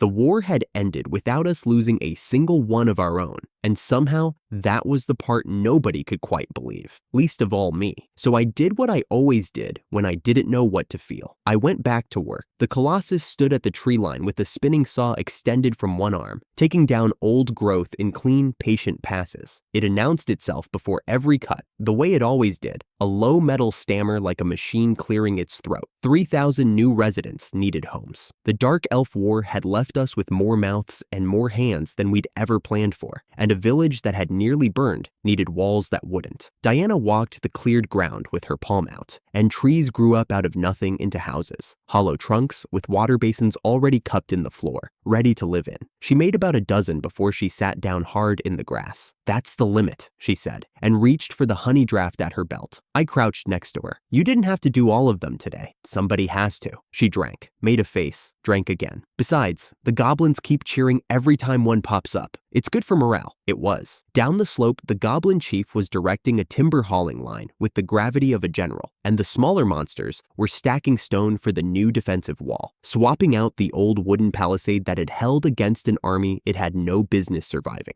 I watched a place I'd built out of nothing get a little harder to break, and for a moment, the dread I'd carried off that battlefield ridge loosened its grip. For a moment. Tia found us at midday with a tray of soft cream and a request she'd clearly been rehearsing. "You must be exhausted, both of you." She set the tray down and folded her hands. "I brought something sweet, and there's something I need to ask you." Diana had already claimed 2 of the cones. I waited. "The elf bards wanted to turn what we'd done into a hero legend," Tia said, "and would I allow it? I told her to do whatever she liked and felt my face go hot, and she laughed for the first time in days. Then the laugh faded and the real thing came out. "The last surviving dark elf chieftain," she said carefully. "Her name is Irene, She is my half-sister. I set my cone down. Her father, the Elf King, had loved a dark elf woman before he ever married Tia's mother. Irene was that bond made flesh, pale enough to pass for an elf, dark enough to be hated by both peoples, and chieftain now of everything that was left underground. Tia had spent 2,000 years of war thinking she might one day have to lift a blade against her own blood. I don't want that, she said. If she rules the dark elves and I rule the elves, if we could just hold out our hands to each other, maybe the war could finally end. Diana, around a mouthful of cream, added her own footnote. The dark elves worshipped the demon king Belphegor, and Belphegor, in some past life nobody had bothered to explain to me yet, had apparently been my younger brother. I filed that away with all the other things I'd stopped questioning. All right, I meant it. I don't want two sisters killing each other over a war neither of them started. We'll start small. We return the prisoners we took. A first step, something she can read as good faith.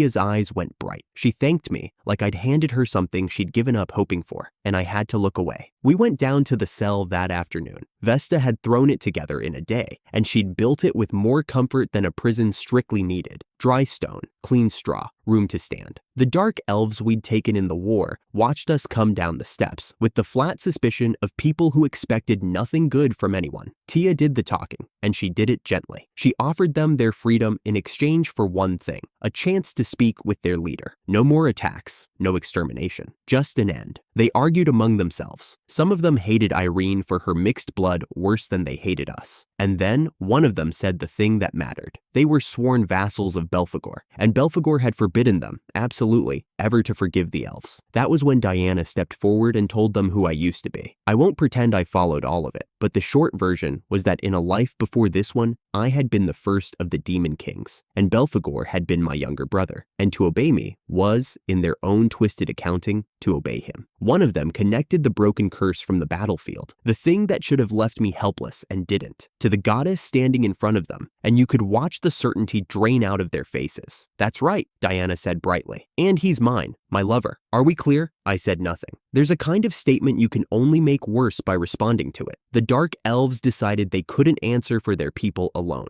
They would put it to Irene, the only one who could speak with Belphegor directly. It wasn't a yes, but for the first time in 2,000 years, it wasn't a no either. And Tia pressed her hands to her mouth like she was holding the hope in. We'd announced the peace that night at the banquet. I climbed back up toward the light, already half planning the speech. I came out of the cell and the sun was already setting, and Cyrus was waiting for me with the careful face of a man carrying news. Lord Ethan, we've been looking for you. He inclined his head. Princess Anna wishes to speak with you. By communication magic, at once. He led me to the knight's room, where they'd set up a great crystal orb on a stand, the kind of thing that costs more than most towns. The light inside it cleared, and the Princess of Albion looked out at me, platinum hair, ice in her eyes, that cool half smile she wore like armor. She congratulated me on breaking an army of 25,000 with a handful of people. I told her the people had done the breaking. I'd mostly pointed. She didn't believe me, which was fair. Then she made me a count. I'll be honest about how that landed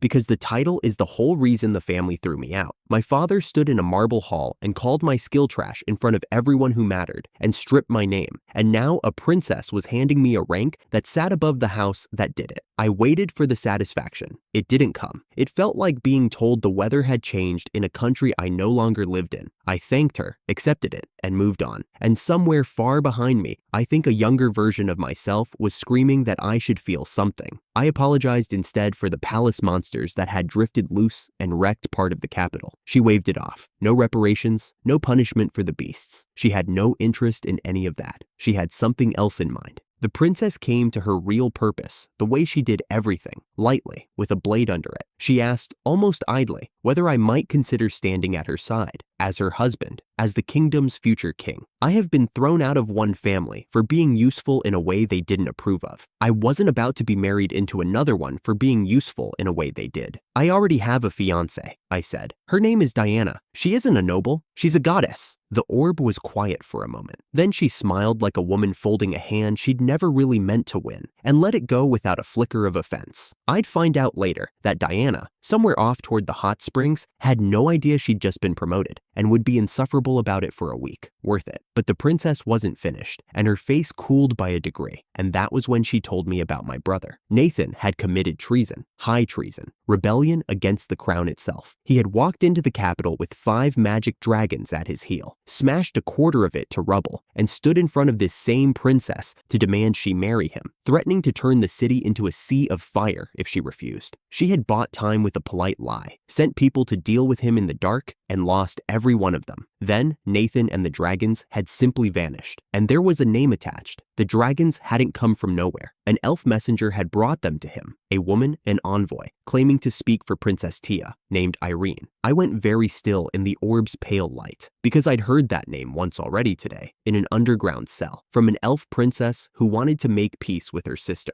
That's not an elf, I said. Not really. Dark elves are the only ones who can tame dragons. An envoy who walks like an elf, talks like an elf, and hands a ruined nobleman 5 magic dragons isn't an elf. She's a half-blood who learned a long time ago how useful it is to be mistaken for one. Tia's missing sister and the capital's mystery messenger were the same woman, and she had reached into my family's wreckage and pulled out the one piece nobody else would have bothered to pick up. Because that's the thing about my brother now. The house was finished. I'd hear within the week that the estate itself had gone to auction, sold off plank by plank to pay for the damage he'd caused. The last servants let go. My father's whole proud edifice knocked down to settle a bill. Nathan was bankrupt, disgraced, beaten, and alone. A man like that will grab any hand that offers him power and never once ask why it's reaching for him. The princess told me, flatly, what the crown intended to do to him when he was found. I understood it. By every law and every reasonable measure, he had earned it. I asked her to spare his life. I heard the silence on the other end of the orb, and I let it sit, because I'd already decided. I don't owe Nathan anything. He stood in that marble hall and watched my father throw me out, and said nothing, and took my place, and slept in my house. If anyone in the world had the right to decide his worth was 0 and walk away while it was carried out, it was me. That's exactly why I couldn't. My whole life, I said, somebody above me decided what I was worth, and they decided it was nothing. If I do the same to him, if I'm the one who finally puts the number at 0, then they were right about me all along. I won't hand them that. I drew a breath. Let me bring him in alive. If I bring him in, you spare him. The princess studied me through the glass for a long moment, weighing something I couldn't see. Then she agreed. If I captured Nathan and the dragons myself, she would commute the sentence. A pardon, conditional on me reaching my brother before anything worse did. The conversation ran long. By the time the orb went dark, the victory banquet had already begun without me. The banquet was the best thing we'd made all year, and I almost couldn't enjoy it for the cold sitting in my chest. Bonfires the height of a man,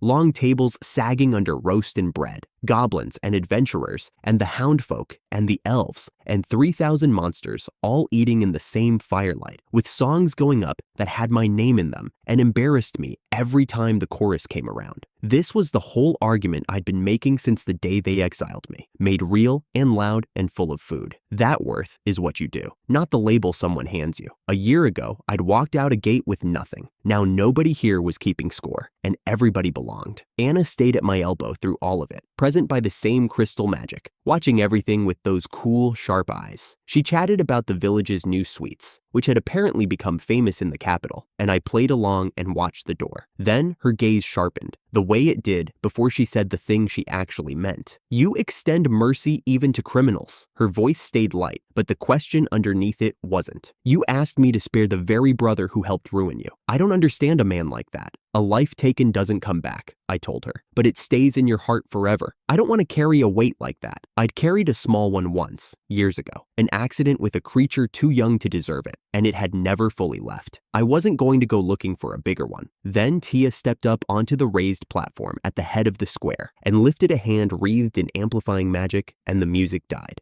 I have decided, Tia said, and her voice carried over every head in the square, to reconcile with the dark elves. A beat while it landed. Their last chieftain is my half-sister. Her name is Irene. The square came apart at the seams. The elves remembered their murdered king and queen, and they said so, loudly, all at once. 2,000 years of grief surfacing in one breath. Tia stood in the middle of it and did not move, and I have never respected anyone more than I did watching her refuse to flinch. Diana climbed up beside her. The dark elves, she told the crowd, had once been elves exactly exactly like them, kin who fell when they turned their hearts to hatred of the creator god. How long, she demanded, would they drag out a quarrel between family? Through the orb at my side, Anna watched the elves go quiet and reverent at a goddess's words, and she rounded on me to ask what in the world she was looking at. So I told her the truth I'd been keeping. My skill summons gods, divine beasts too. The great dragon Bahamut was mine, and the goddesses she'd been hearing about were real and living in my village. She went pale in the glass. She called it unheard of. She said the word that I think frightened her most, that I sounded less like a man with a skill and more like something the creator god had sent. I never got to answer. The air at the edge of the platform tore open with a sound like the sky cracking, and 5 black dragons came out of nothing in a blast of fire and noise right beside Tia. The warmth went out of the night all at once, the way a door slams. 5 of them, black-scaled, enormous, the same beasts that had crushed a quarter of the capital. Irene's dragons, gifted through my brother, woken on her schedule and aimed at the one woman whose blood she needed. She'd struck at the exact moment we were soft. Everyone gathered, everyone unarmed, everyone happy. That was the point. That was always the point. Tia and Diana stood frozen on the platform, too close to the things to run. I didn't think. I called Bahamut, and the divine dragon answered out of the dark above the square in a wash of gold light that turned every upturned face bright, and I went through the nearest window with the glass still falling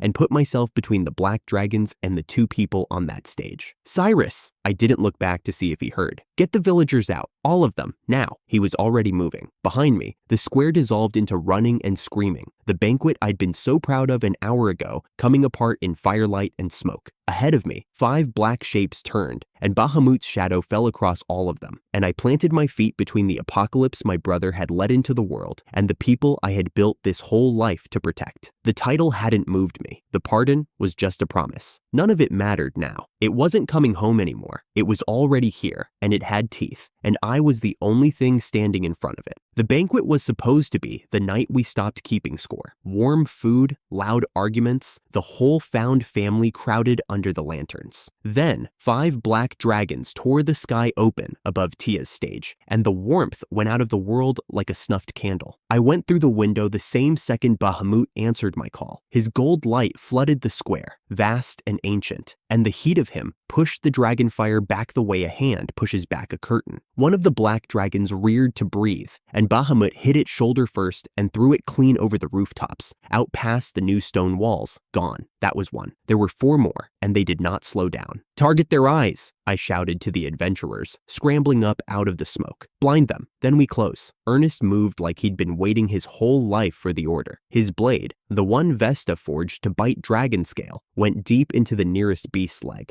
a cut that should have crippled it. The wound sealed over before he'd finished the swing. Skin and scale knitted shut like water closing over a stone. Lord Ethan, he danced back from a swipe of claws, breathing hard. This is no ordinary breed. It heals as fast as I cut it. I'd seen that healing before, in the reports from the capital. It wasn't the dragon. It was someone standing behind the dragon, pouring strength into it faster than we could take it out. Irene's hand, on the leash, somewhere close. I called down divine flame on the beast Ernest had marked. Bahamut's fire bites hardest against things that are wrong on the inside, and these dragons were wrong all the way down. It went down and stayed down. Bahamut finished it, too. Behind me, Gavin was rallying the adventurers, his voice all bravado and grit, calling me general over the noise the way he always did. Then the firelight shifted, and a figure walked out of the smoke between the burning tables, unhurried, like she'd bought a ticket to her own show. Irene, silver hair, red eyes, that priestess robe with the ritual silver at the hem, the dark elf chieftain, Tia's half-sister, the woman who had reached into my ruined family and pulled my brother out by the throat. She didn't shout. She never had to.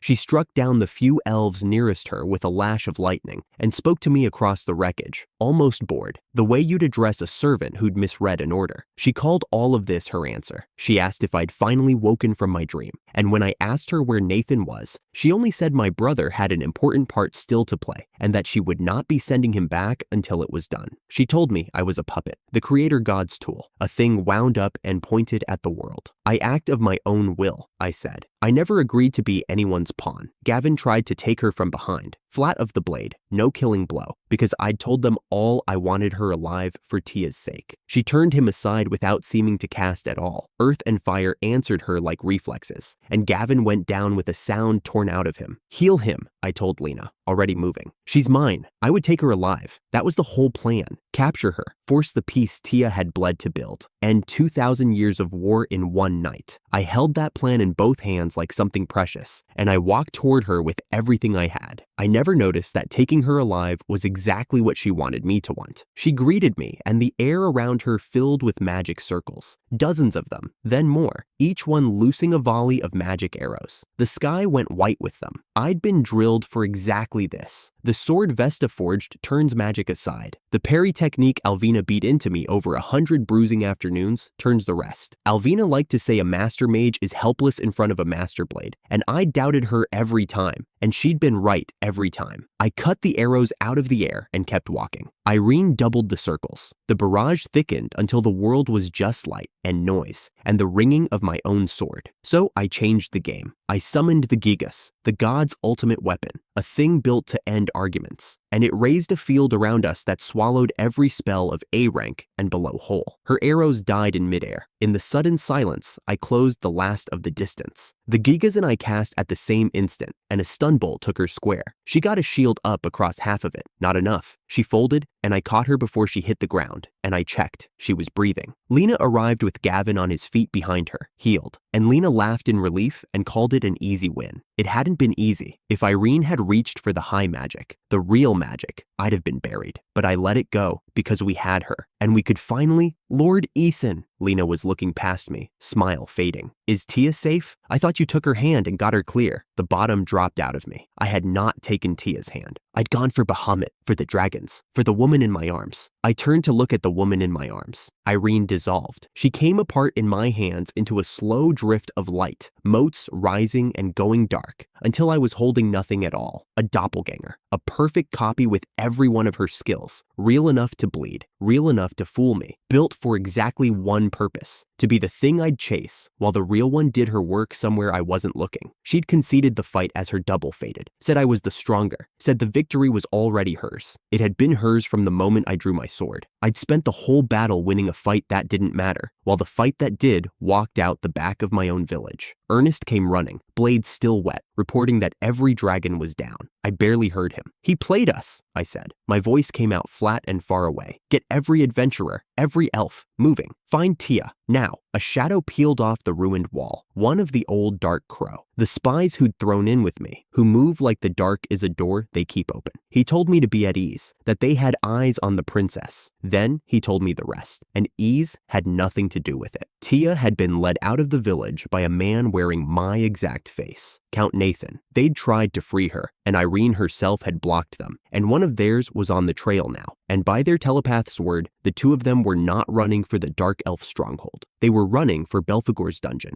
I stood there in the ash and let it assemble itself in front of me. Tia's royal elven blood is the key that opens the seal. A living body is the vessel that takes the demon king when he comes up. Irene had both now, the blood and the body. She had my brother's body, the one that wears my face, and she was going to pour the end of the world into it. I thought about Tia somewhere ahead of us in the dark, walking trusting beside a man she believed was me. She'd have gone without a fight. That was the cruelty of it. She'd have taken his hand and felt safe, because he had my voice and my face and my way of standing, and everything in her that had learned to trust me would have answered the wrong man. She was kind enough to follow him and brave enough not to scream, and Irene was going to spend that kindness like coin at the bottom of a pit. I'd brought Tia into my life, promising it would be safer than the one she'd fled. I'd promised her peace. I was the reason she'd stood on that platform tonight, the reason she'd made herself a target by reaching for her own sister's hand. As her brother, I said, to no one, to myself, I have to be the one to stop him. Diana found me at first light, and she was already apologizing before she reached me. I'm sorry, Ethan. Her hands were knotted in front of her, and the brightness she carried everywhere had drained out of her face. If only I'd kept a closer watch on her. You didn't take her. I caught her hands. He did, wearing my face. That one's on me, not you. She wanted to argue. I didn't let her.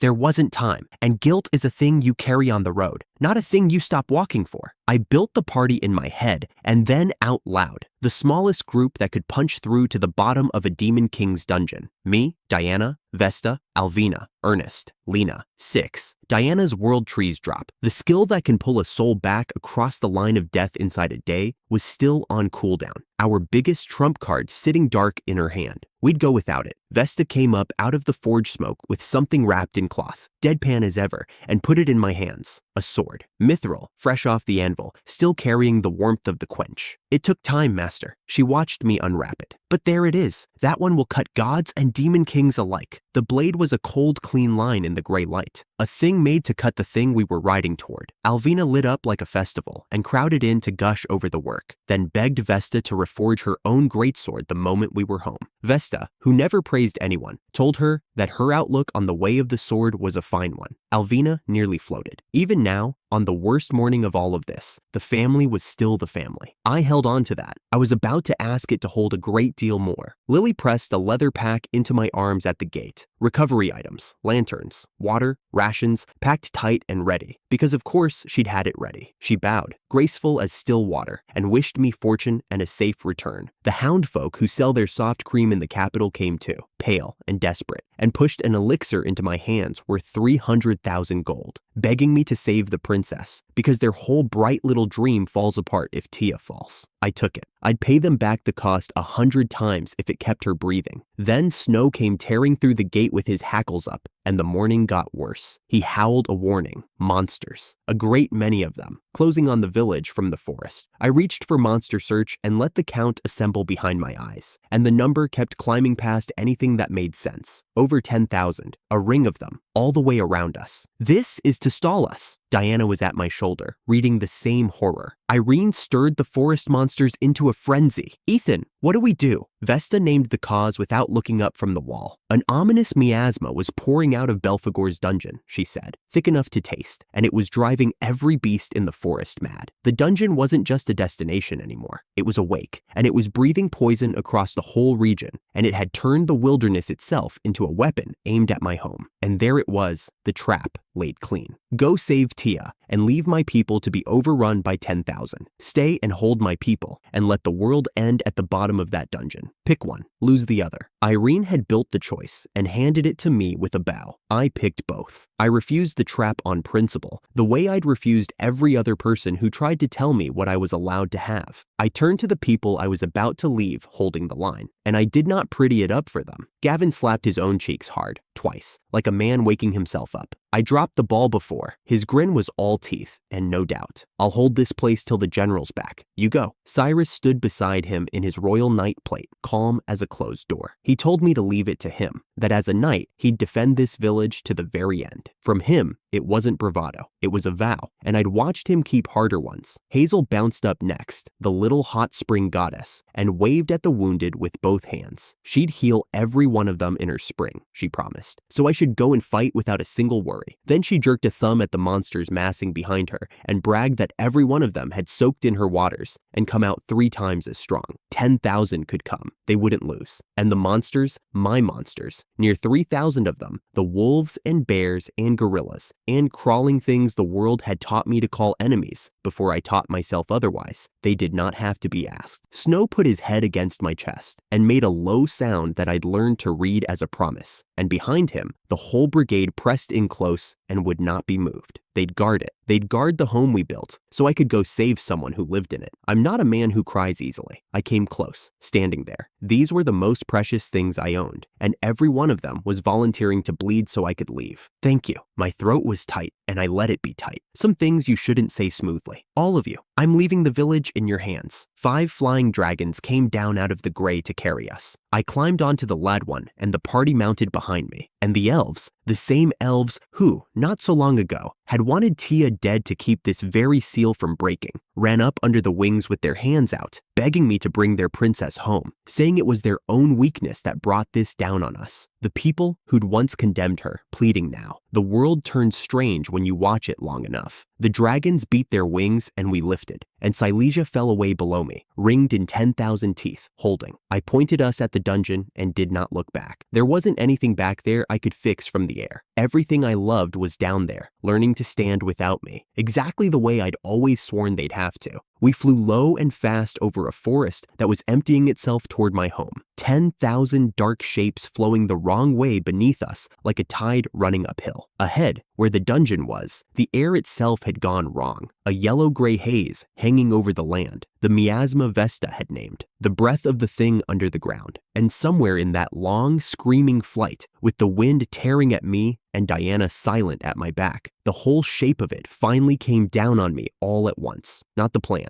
the meaning, what this actually was, under the dragons and the siege and the race. I let it land. I made myself look straight at it, because if I was about to bet everything I'd built on this, I owed it the honesty of knowing exactly what I was riding toward. Think about where this started. It started in a marble hall with my father's voice calling my skill trash in front of everyone who mattered. It started with the crown going on Nathan's head and the gate closing behind me, and 1,000,000 gold spent on what they all swore was nothing. House Austin had looked at the two sons in front of them and chosen, confidently, publicly, with their whole chests, to keep the lazy one and throw away the trash. And now, look what that choice had grown into. The trash son had a paradise, gods in his kitchen, a divine dragon at his call, a found family that would die at the wall for him, and a sword that could cut a demon king. And the chosen son, the heir, the favorite, the one the whole house had bet its name on, was rubble. The estate sold off plank by plank to pay for the damage he couldn't. The servants scattered. Our father, somewhere, ruined and shameless, and still owed nothing. Nathan himself bankrupt and alone. Exactly the kind of hollow, desperate man a creature like Irene goes looking for. Because a ruined man will grab any hand that offers him power and never check whose hand it is. That was the part that took the breath out of me. The house that called me worthless hadn't just fallen. It had fallen so far that it became the doorway. My brother's body, the body they crowned, the body that wears my face, was the vessel the apocalypse had picked. The seal under that dungeon opens with a princess's blood and closes around a living man, and Irene had reached straight through the wreckage of my family to find the one man on the continent shaped exactly like me and empty enough to be filled. The family that threw away the trash skill had become the end of the world. And here was the thing I never wanted. The thing I'd have laughed at a year ago if I'd had the trick of laughing yet. The crown needed me. Princess Anna, the whole realm of Albion, had no answer to this but the exile they'd belatedly crowned a count. The elves needed me. The proud ancient elves with their 2,000 years of pride, running under dragon wings to clutch at my stirrup. The dark elves' own survival ran through me now, and the Austins, the father who branded me, the brother who let him, the house that closed the gate, they needed me most of all, because their ruin had become a door, and I was the only one alive who could shut it. I'd dreamed, once, in the bitter early days on the road, of the house coming crawling back. A letter, maybe. An apology I could refuse. I'd pictured it small and petty and satisfying, the way you picture revenge when you're cold and hungry and nobody's keeping score. This wasn't that. This was so much larger and so much worse that there was no satisfaction left in it anywhere. It wasn't a letter begging me home. It was the whole world, my father's house first among it, depending on the boy they'd discarded to save them from what their own arrogance had built. The crawlback I'd wanted had arrived at a scale that made wanting it feel obscene. I went looking for the old heat, the I told you so I'd nursed on the cold road like a coal in cupped hands. The line I'd said to myself walking out the gate, one day this land will flourish, and the house that exiled me will fall. Well, the land had flourished. The house had fallen. The promise I'd made myself in the worst hour of my life had come true to the letter, every word of it.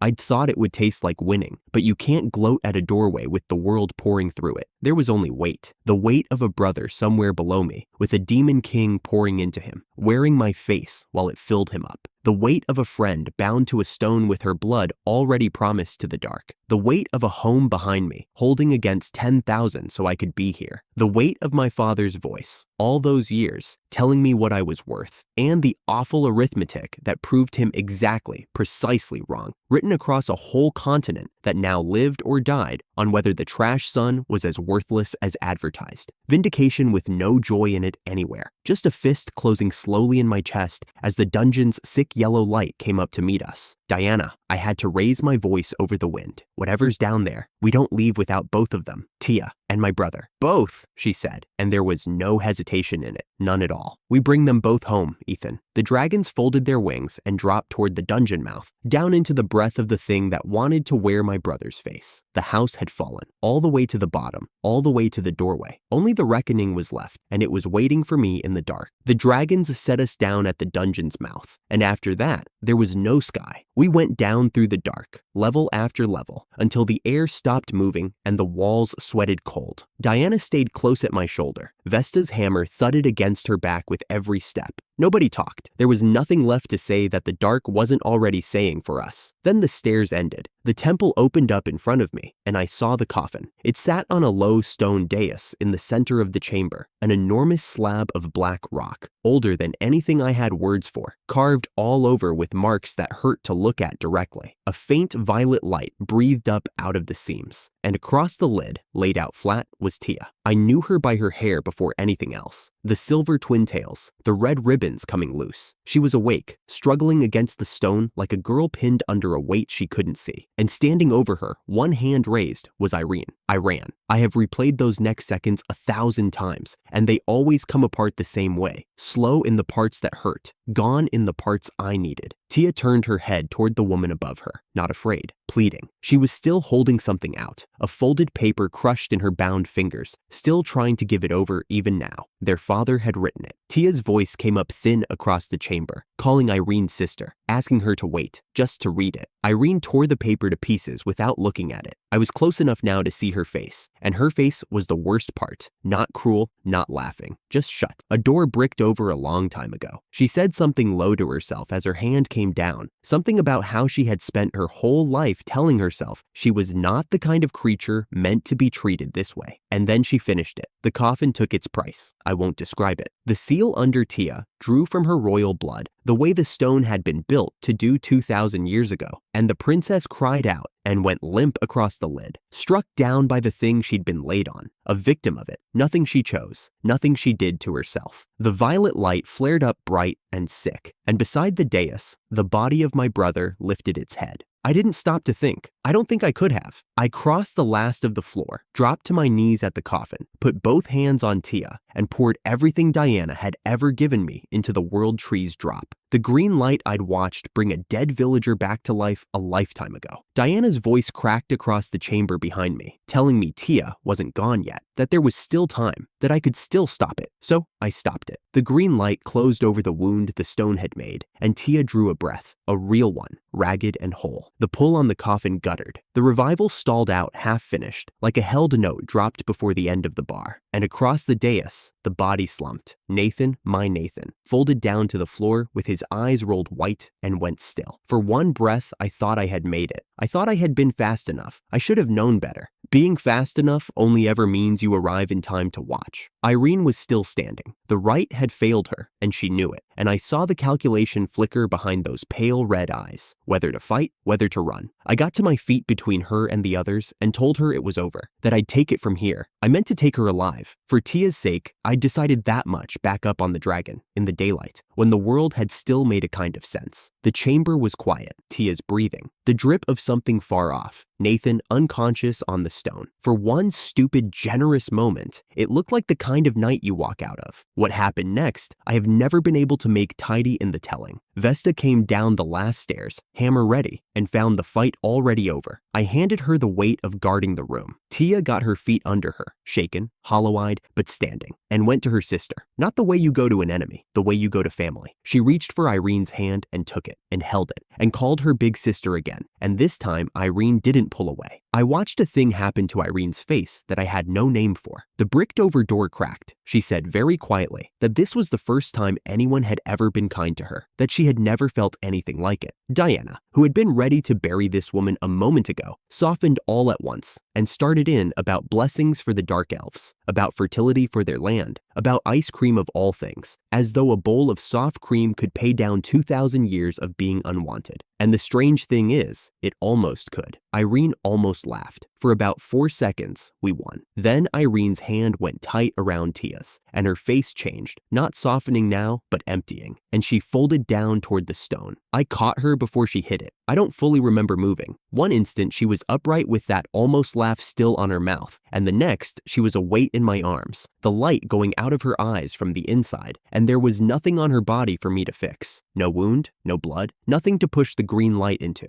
Just a cold spreading through her that I couldn't reach. I had an elixir. I broke it over her anyway. It does nothing for a curse. I learned that the way you learn important things, too late, and at full price. Tia was screaming at me to use Dispel, to do something, and then trying it herself, her small hands shaking over her sister, the magic sparking and dying. Too tangled, she sobbed. Too strong. She couldn't break it. Diana's world trees drop. The one thing that might have lifted it was spent. I'd spent it on Tia. I would do it again, but knowing that didn't make it easier. Irene understood before any of us did. I saw it land in her eyes, that flat, awful clarity. She turned her head toward the coffin, toward the dark smear of her own blood already drying on the stone, and told us, in a voice going to nothing, that she had been careless, that she had missed something simple, that she was a sacrifice too. She'd never been the one in control. She had only ever been the spare. She told Tia to run, to forget about her and run. And then the woman who had tried to end the world an hour ago, the villain we'd come down here to stop, spent the last clear breath she had telling her little sister to live, and was gone. I knelt there holding her with my hands full of useless light, and for the first time in a very long time, I didn't have anything dry to say. The wit just wasn't there. It had walked out of me somewhere on those stairs and didn't come back. She was another child nobody chose. Same as Nathan, same as me, and I had been one room and one curse away from reaching her in time, and I would have to carry that. We don't get to choose which losses we carry. We only get to carry them. Behind me, my brother stood up. I knew the sound of him getting to his feet. I'd heard it across 1,000 mornings he didn't want to face. But this was wrong. Too smooth, too unhurried. Like a man who had all the time in the world and had decided, generously, to spend a little of it on us. I turned, and Nathan's face smiled at me with someone else behind it. I asked him, and I hated how thin my voice came out, whether he was still Nathan. He wasn't, and he didn't pretend to be. The thing wearing my brother greeted me as its big brother in a tone like cold oil, and named itself the Demon King of Sloth, Belphegor. It had been him the whole way down, the body that took Tia, the hand that fed Irene's grief, all of it him, walking around in the shape my mother gave the both of us. He looked out of my brother's hazel eyes and complained, almost bored, that one priestess hadn't been nearly enough to fill him. He meant Irene, said it the way you'd mention a meal that left you hungry. I have stood in front of a lot of people who wanted me gone. My father, the court, an army of dark elves at the wall. None of it prepared me for the sickness of looking at my own brother's face and knowing the thing inside it had thrown away a dead woman like a cracked cup. Then the air above us filled with light, magic circles, hundreds of them, blooming open across the ceiling like a sky catching fire. Everyone aimed down at Tia. There was no time to reach her. There was barely time to call the only thing big enough. I summoned the Colossus. It came up out of nothing between Tia and the falling sky, the god's last weapon, that towering wall of dark divine steel, and it threw its field up over her. And it wasn't enough. Belphegor's magic was a higher tier than anything that field was built to stop, and the barrage came down and did not stop. And the Colossus took all of it, took it standing, took it folding, took it on its knees with both arms curled around Tia like a roof until the light from its eye slits dimmed and a flat voice told me its damage had passed the line it could repair and that the order still stood, protect Tia, and that even if this unit stopped, the order would be carried out. Then it stopped, and it kept her alive with its dead body, the way you'd want to be kept alive by something that loved you. I stopped being careful after that. I called the Divine Sword Workshop over the Mithril Blade, and Vesta drove in beside me with her hammer screaming into drill mode. Both of us lit up by the steam buff Hazel had pressed into us before we left home, and we hit the Demon King together with everything two of us had. He didn't bother to block. That was the thing I couldn't get my head around. Vesta stacked the workshop on my blade until it was something like 25 times itself, a force that should have split a mountain seam, and I put it where his heart was, and the blade just slid, turned aside at the last inch off nothing I could see. He moved like a man strolling between raindrops. He told me, wearing my brother's mouth, that the blows were lukewarm, that a single clean hit would finish even him. He admitted that much, almost lazily, as a gift, then promised in the same breath that it would never land. He was right about the never landing. He spun up another sky of circles and turned, casually, toward Tia and Diana to finish what the rite had started. I summoned Bahamut. The divine dragon dropped into the chamber roaring, threw himself across the line of fire, and took the barrage on his wings so the women behind him wouldn't. Even he buckled under the sheer count of it. There were too many. There were always too many. And in the half second the dragon bought me, I made the only call that mattered. I told Diana to take Tia and get out. Go, now, up and out, and don't look back. And I told Tia the one thing I had left to give her that wasn't a lie. The world tree's drop comes back, and it works on the dead inside a day, and her sister had not been gone an hour. So carry her, I said. Carry Irene's body up into the air and keep it safe, because we were going to bring her back. Tia's whole face changed. The grief didn't leave it, but hope got in under it and braced it, and she said yes and yes again.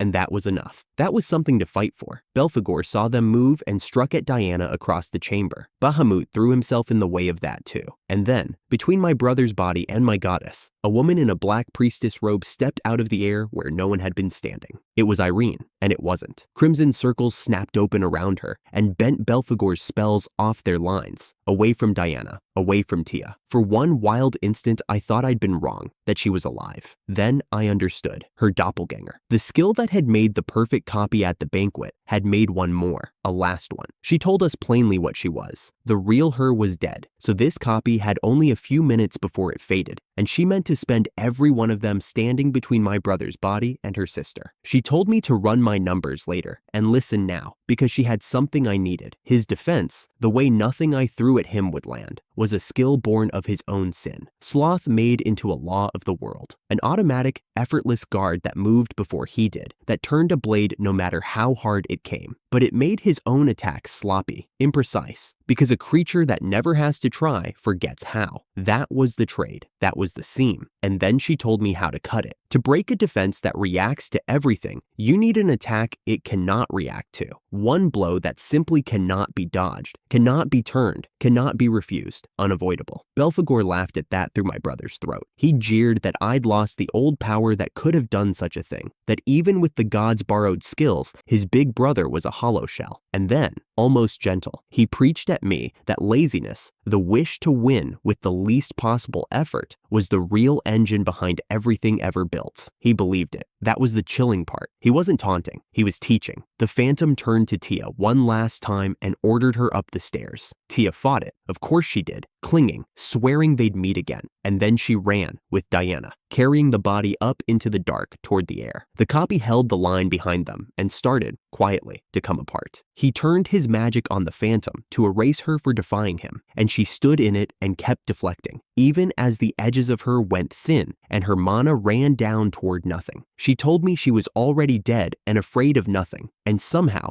that was the most frightening thing anyone said in that chamber all night, because it was true, and because she said it like a relief. I tried to hold the line with her. I couldn't. My arms had stopped doing what I asked. There's a kind of tired that goes past muscle, down into the part of you that decides to keep going, and I was scraping the bottom of it. A spell got through my guard. Then a sword, his, conjured, swinging out of my brother's hand, came down hard enough that I felt something in my arm go to the edge of breaking, and I knew the next one would land for real. Vesta threw herself into it. She put her body between me and the strike, drove her drill up into his blade to spoil it, and took the damage doing it. I heard it cost her, heard the breath go out of her, and she planted herself there anyway, and told me she wasn't allowed to let it happen, that she wasn't just power, that she was all drill. It would have been funny on any other day. On that day, it nearly broke me, because she was hurt and still making a joke, so I wouldn't have to watch her be afraid. I was out of swords, out of arms to swing them. The defense I couldn't pierce stood there, wearing my brother, and waited, patient as stone, for me to finish failing. And Diana screamed at me from the stairwell. She should have run, and instead, she'd come partway back, shouting at me to use the god gacha, to feed it everything, that its possibilities had no end, that the creator god had handed me infinite chances, and I was kneeling here with my hands empty, refusing to take one. Pawn the sword, she said, the mithril blade, worth more than 1,000,000 gold. Put it up as the stake and pull. I want to tell you I didn't hesitate. I did. A blade that can't land is worth nothing. Irene had just spelled it out for me, and still my hands didn't want to let go of the one solid thing I had left. That's the truth of a last resort. You arrive at it sideways, dragging your heels, because taking it means admitting everything else is gone. Then a notice flashed open in front of me, bright and absurd and bureaucratically cheerful in the middle of the end of the world. A summer campaign. SSR odds raised 5 times over, 15%, 1 week only. I almost laughed. The dryness came back for 1 second, just long enough to think, of course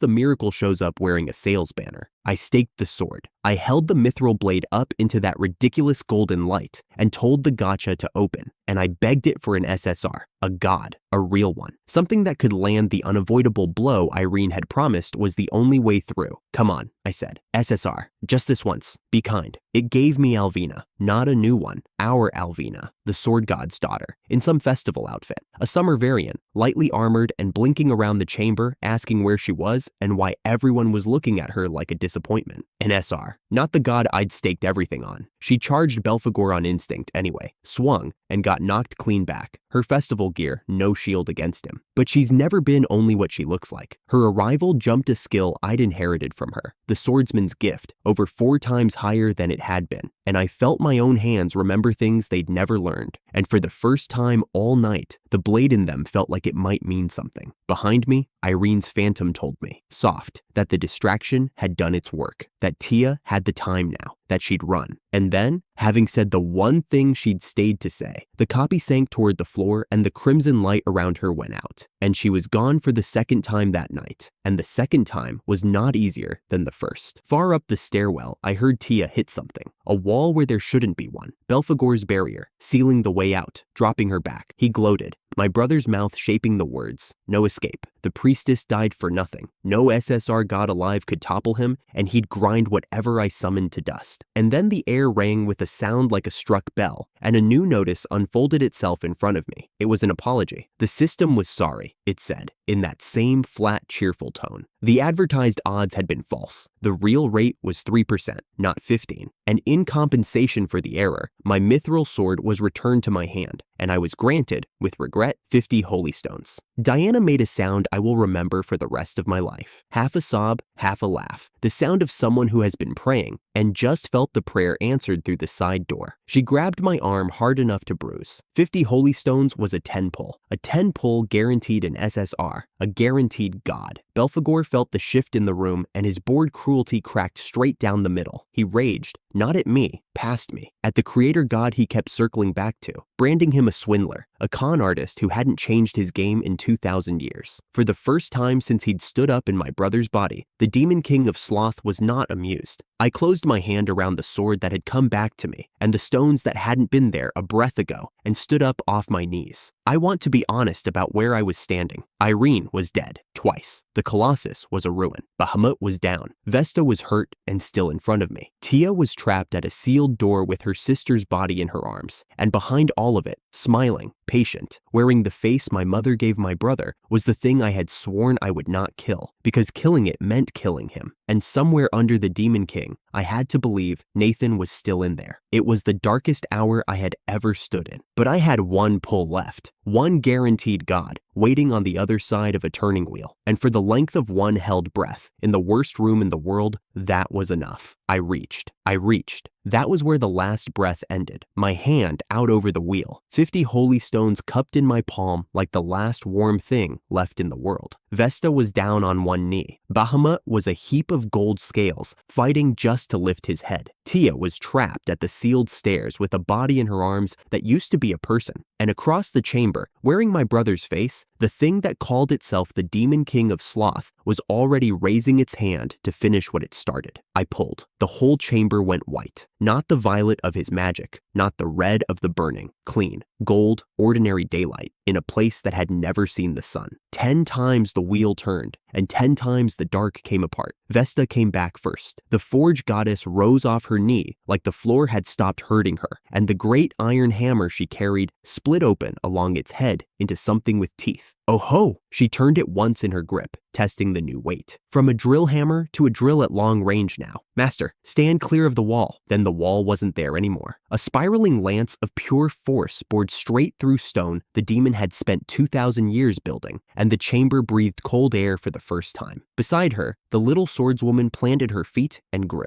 Not in size. Alvina was still small enough to look up at everyone, but the great sword nearly twice her height came around in a circle so wide it walked the demon's strike off its line. "Your opponent," she said, jaw set, "is me." Then, under her breath, sulking even now, "Why is everyone else getting new skills and I'm not?" The forge goddess told her, fondly, that some people just liked hitting things. Alvina did not take it as a compliment. The construct stood up out of its own ruin. The colossus, the one I'd watched die shielding Tia an hour ago, knit itself back together seam by seam, the pale light in its visor flaring awake. A flat voice rolled out of it, calm as a verdict. "The god's last weapon, restored," it said. "New order received," and the storm it threw at the demon turned half the chamber to lightning. The dragon was last. Bahamut hauled himself off the floor, and the air screamed where his wings beat, and he was simply somewhere else, faster than a thing that size had any right to be, gone from one strike and arriving inside the next. For the first time since I'd come down into the dark, the demon wearing Nathan's face was the one giving ground. The demon snarled something about never allowing it. He'd said versions of that all fight, that the gotcha was filth, that it should never have existed, that the creator god was a swindler reviving a poison. I let it wash past me. He aimed a strike at the corner where the hot spring goddess had appeared, and a phantom stepped into it instead, Irene, or what was left of her, translucent, rimmed in fading crimson, spending the last of herself to turn one more blow off my people. The dead woman's ghost held the line for half a breath. Then a voice I'd only ever heard mocking me said, soft, that this was all she had. The rest was up to me, and she was gone. I didn't have time to grieve her twice. The hot spring goddess had her warp gate open, a door of pale steam standing in the middle of an apocalypse, and she bowed like an innkeeper greeting a guest. One customer, right this way. She took Tia by the wrist, away from the sealed stairs, away from the body in her arms, and pulled her through into somewhere warm and far from here. The gate closed. Tia was safe. That was one thing off the scale, which left the wheels last turn, and the bonus the 10 pull owed me. One god, pulled to her highest form, chosen by me. The air tore open the way it had torn the very first time, the day I set 1,000,000 gold on an awakening stone and a girl walked out asking for food. The same gold light, the same impossible girl, except this time she came out already glowing, the flowers in her hair throwing sparks, and she landed in front of me, grinning like we'd already won.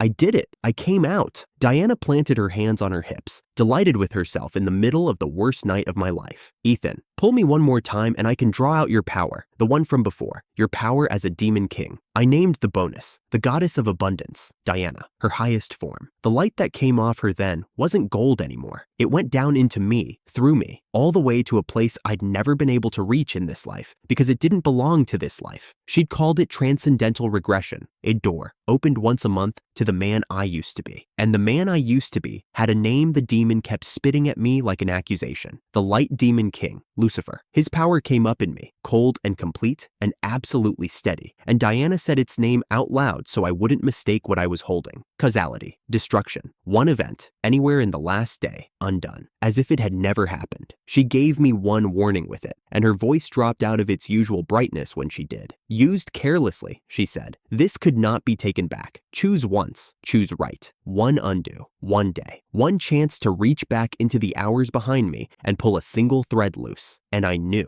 the instant I held it, exactly where the demon expected me to aim it. Everything stopped. I want to be honest about this part, because it's the part the whole story was always walking toward, and I won't dress it up. The demon stood across from me in my brother's body, and I held a power that could erase one event from the last day as if it had never been. There was an easy aim. There was an obvious one. There was the one the wound in me had been begging for since I was a boy. I could undo the moment the demon took root. I could reach back and pull that thread, and the right would unravel, and Belphegor would be gone, and Nathan would go with him. The body would die. The brother who stood in a marble hall and watched our father call my life worthless and said nothing. The brother who was handed everything and threw it at me like it was beneath him. The brother who helped throw me out the gate with nothing. He would simply stop, and no one in the world would ever be able to say I'd done wrong. The demon was in him. Killing the demon meant killing him. Clean. Owed. Mine. I'd built a whole kingdom on the idea that no one above you gets to decide your worth is zero. That a father in a high seat doesn't get to look at a person and set the number to nothing. That was the wound. That was the thing I'd spent every gold coin, and every summon answering. And here I was, finally the one in the high seat, finally the one holding the number, with the power at last to look at the brother who'd ruined me and set his worth to 0. I stood in that for a long moment, longer than the fight had given me for anything. The demon must have felt the power gathering because he said it, flat, certain, almost bored, that of course I would aim it at him, that this was what the strong did, that sloth and strength and order were the only honest things in a world the gotcha had poisoned, and I would prove it by ending him the only way left. He thought he knew me. He thought he knew what holding all the power does to a person who was once held at nothing. He was wrong. I didn't aim it at him. I reached back one day, to a chamber, to a curse no elixir could touch, to a woman who'd been thrown away her whole life and discarded one last time as a spare offering. The third child nobody chose. The mirror they kept holding up to me, whether I wanted to look or not. I reached back to the second she died, and I took it. I undid Irene's death. Cause and effect are a chain. I learned that in the next 10 seconds better than any teacher ever taught me. Her death wasn't a loose stone sitting by itself. Her blood had been on the coffin. Her sacrifice had been the thing that finished the rite, the thing that gave the demon his door, the thing that let him take root in my brother. Pull her death loose, and the whole chain came apart behind it. The rite never finished. The door never opened. And the thing that had walked up out of that coffin got dragged, backward and screaming, toward the place it had crawled from. The violet light drained out of Nathan's face like water out of cracked stone. The horns at his brow softened and were gone. The black veining at his temples faded, and the demon, pulled out of the body it had worn, hauled back toward the coffin by a cause that no longer existed, went quiet. He didn't rage at the end. That surprised me. I'd braced for a last strike, a curse, a final spite. Instead, the demon king of sloth looked at me being pulled back into the dark, and the cold thing in his voice had something underneath it that was almost like respect. He told me, in his own bitter way, that I would manage the world better than he could have. He told me, and this was the part I held on to, never to trust the creator God, never to pour everything into the gotcha and call it faith. He had 2,000 years of reasons, and he gave me the short version, and then he gave the dark elf woman one last order in a voice gone soft at the very end. Serve him. Be their queen. Watch over what he wastes. The coffin closed, the grinding stopped, and the chamber that had held an apocalypse held nothing but cold air and the smell of old stone. Then she gasped. On the floor where her body had been carried, Irene came back into herself all at once, alive, whole, no wound, no cold. Her crimson eyes wide and lost, and looking at me like the world had been swapped out underneath her while she wasn't watching. She'd died thinking she was a spare, a throwaway, the blood they used and set aside. She woke up to a man who'd held the power to erase his own brother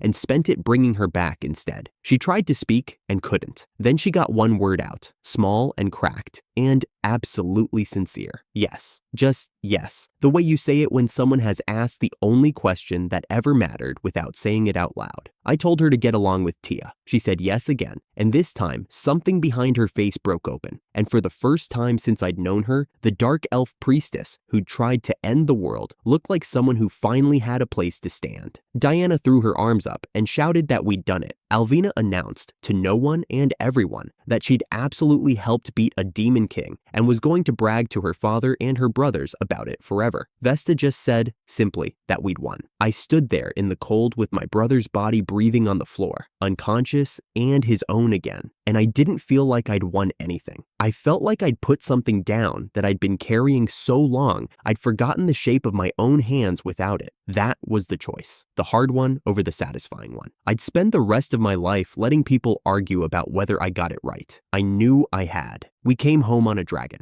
After the dark of that place, the village hit me like a held breath finally let go. Open sky, late sun on the rooftops, the fields green all the way to the tree line, and the whole of it standing, whole. I'd left it under siege, the forest monsters maddened by the dungeon's miasma throwing themselves at the walls, and I'd flown down into the dark not knowing if I'd have a home to fly back to. Lily met me at the field's edge, with tears already running, which was how I knew before she said a word that it had held. Lord Ethan, welcome home. She wiped her face with the back of her wrist and didn't manage to stop crying. The feast's ready, just like you ordered. We have wounded, but no one died. The adventurers, the elves, your monsters, all of them fought like it was their own home. It was their own home. That was the whole point of the place. My monsters got to me before I could thank her properly. The goblins and the buffalo, and the rest of them hoisted me straight up off the ground and carried me around like a prize. And somewhere over the noise, Diana hopped down off the dragon's back and took charge of the announcement, because of course she did. "Belphegor's sealed again," she called out over the crowd, bright as a festival bell. "And the Dark Elf Queen Irene has promised peace with the elves." She handed it to them clean and simple. All the parts I couldn't say out loud, and the crowd took it the way crowds take good news from someone they trust. Irene stepped forward. That alone took more courage than the whole crowd understood. The last time most of them had seen her, she'd been the enemy at their gate. She stood in front of the people she'd once tried to burn out and apologized for it, plainly, no excuses, and gave them her word she'd never bring them harm again. It could have gone badly. It didn't. The goblin boss scratched his jaw and pointed out, with the bluntness only he had, that the goblins had attacked this village once too, and so had the elves, so there really wasn't anyone here with clean hands to be throwing the first stone. Tia jumped in beside her sister, cheerful as ever, reminding everyone that the elves had personally tried to set the whole place on fire with fireballs on day one. So, glass houses. I asked them all to treat Irene well. She was Tia's sister. The hound folk took to her first, the way they took to anyone Tia loved, and that was that. The dark elf woman who'd come to end the world stood at the edge of a feast and got handed a plate. The knight wanted answers. Cyrus, Crown's hand, all polished armor and good faith, pressed me on how exactly a person negotiates peace with a demon king, and I sidestepped every word of it. There were things in that chamber, my past life, the creator god, the warning a sealed demon had given me, that the kingdom could not hold yet. I told him I'd report the details to Princess Anna, privately, later. He didn't love it, but he was a good enough man to know when a thing wasn't his to pry open, and he agreed. Vesta bellowed that the feast should resume, and we were all drinking until we fell down. Alvina, still somehow stuck in the thin festival clothes the gotcha had dressed her in, shivered and demanded something warmer and an enormous amount of meat, in that order. The village laughed. It had been a long time since I'd heard it laugh. I stood at the edge of all of it. The monsters, the goddesses, the elves, and the dark elves, the outcasts, and the gods. Every single one of them, somebody the world had thrown away at some point, and every single one of them home. And I thought, this was the thing I'd been trying to build since the day they put me out the gate. A place where worth is what you do, not the label somebody hands you. I'd wanted to be free of other people's judgment. Standing in that field, I finally was. Nobody here was keeping score. That was the first wish, the oldest one, and it was sitting right there in front of me, full and loud and alive. He woke the next evening, and I went to see him. They'd put Nathan in a plain room at the village edge. Timber walls, one window, a lantern. He came up out of sleep confused, not knowing where he was, until Irene told him plainly. He was in the village his brother built, and the demon that had ridden him was sealed back in the stone, and he was alive only because of the man he'd helped throw away. Then Cyrus read the charge, and the room went cold. High treason. The knight's voice didn't soften for it. Nathan was no longer a count, no longer head of House Austin. The title was stripped, the name with it, and the sentence for treason was death, commuted only to imprisonment for life. Nathan was a criminal now, and nothing else. And Cyrus said it the way you read a sentence that's already been decided in a room far above your head. My brother didn't take it. Of course he didn't. He came up off the floor protesting that he was still a count, still head of the family, still. And Diana cut him off, furious, asking how he could possibly still be acting high and mighty after he nearly handed the whole kingdom to a demon. He shouted back. She flinched. Vesta, of all people, stepped in gently and asked Diana if maybe that was a little harsh toward the master's own brother. I put myself between them before it went anywhere worse. I told Nathan flatly that Princess Anna was beyond angry, that the only reason he was breathing was thin and could get thinner, and that he needed to stop talking and start behaving. He stared at me, and then he asked the question I think he'd been holding his whole life. He asked if I had actually protected him, if the brother he'd helped exile had really been the one to keep him off the executioner's block. I told him the truth. I told him I didn't want to watch him die. That was when it broke. I'm going to tell you what my brother said, but I'm going to tell it the way I heard it, because hearing it was the whole point, and I won't perform it for you like a stage line. It came out of him in pieces, the way a thing comes out when it's been buried so long the person carrying it has forgotten it has a shape. Irene was the one who pried the first stone loose. She'd watched her own sibling outshine her once, in another life, on the other side of a grudge that had nearly cost her everything. So she looked at Nathan with something that wasn't quite pity and wasn't quite kindness, and told him flatly that he had nothing to be proud of beyond a skill he was handed and a title he'd already lost. She told him if he didn't settle this now, with his brother standing right in front of him, he'd regret it for the rest of a life he was about to spend behind walls. And he did it. He settled it. He admitted it, that it had always been about being better than me, that every cruel thing, every sneer, every time he'd let our father set my worth at nothing and said nothing, it had all been one long, terrified attempt to prove he was the one who mattered more. He told me he'd stopped the day he awakened Dragon Tamer, stopped trying, stopped working. The moment the crown was his, he set it all down, because in his head, the contest was finally won, and there was no reason to run a race he'd already taken. He'd been handed the better skill, the better seat, the better future, and he'd thrown every bit of it away. And the worst of it, the thing he said last and quietest, was that even wearing a demon king like a coat, even with a god of ruin driving his body, he'd still lost to me. He had no excuses left. There were none. He'd had everything and become nothing. And I'd had nothing and become this. And somewhere, under all the years, he'd always known which of us was the better son,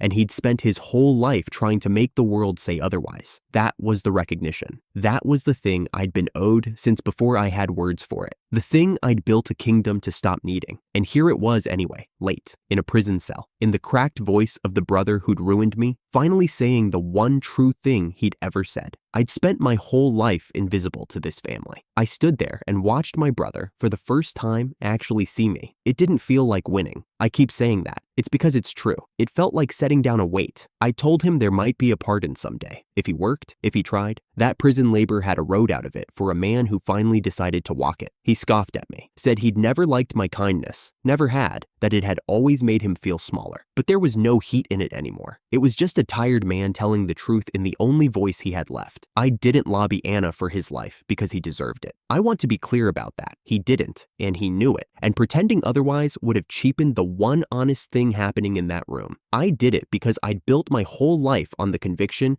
that no person in a high seat gets to look at another and decide their worth is zero. And the moment I held the power to do exactly that to him, I would either mean what I'd built or I wouldn't. Mercy wasn't a gift to Nathan. It was me, finally, refusing to become my father. The house that called my skill trash was rubble. The favored twin knelt in the paradise the exile built, and I owed them nothing, not even the revenge. I'd build my own world instead of ever going back to theirs, and I had, and it was standing in the sunlight 100 yards from this cell, the wound closed. Not with revenge, with being seen at last, and choosing not to make him pay for how long it took. The knights came to take him. Before they did, Nathan gave me one last thing, and this was the part that told me it really was over between the old us, that whatever stood here now was something new. He warned me. He said the demon had left him with knowledge, the way a tide leaves things on a beach. Belphegor was not the only one. There were other demon kings out there in the world, stirring, rising. Sloth had only been the first to wake, and deeper than the chamber I'd fought in, on the lowest floor of that dungeon, there was a stairway, a hidden one. It went down further than anyone had ever gone, into a level of monsters so rare and so dangerous that the demon hadn't bothered to spend them. Then he told me to tame whatever I found down there. As head of the Austin family, he said it like a handoff, like a man passing along the one duty he'd never been worthy of to the one person who was. He'd come into that cell still calling himself the Count. He left it calling me the head of the house, and meaning it, which was the only version of those words that had ever mattered. The knights led him out. Cyrus gave me a short, formal nod, the kind a soldier gives a thing he respects, and followed. And then it was just me, in a quiet room, listening to my brother's footsteps fade down a path he wouldn't walk back up for a long time. It was the first real fight we'd ever had, him and me. The first honest one. No father between us setting the scores. No demon wearing his face. Just two brothers, finally telling each other the truth. Too late to fix the years, but maybe not too late for whatever came after. I stood in the dark and let myself hope, quietly, that someday there might be something better between us than there'd ever been. I didn't know if there would be, but I'd kept him alive long enough to find out. And for now, that was the whole of what I had to give. I walked out into the night. The village slept behind me, the goddesses and the monsters, the elves and the dark elves. The queen who'd come to end the world and stayed to belong to it. The one woman in 2 lifetimes who'd chosen me first and never once stopped. Silesia, the home a discarded son built, where worth is what you do,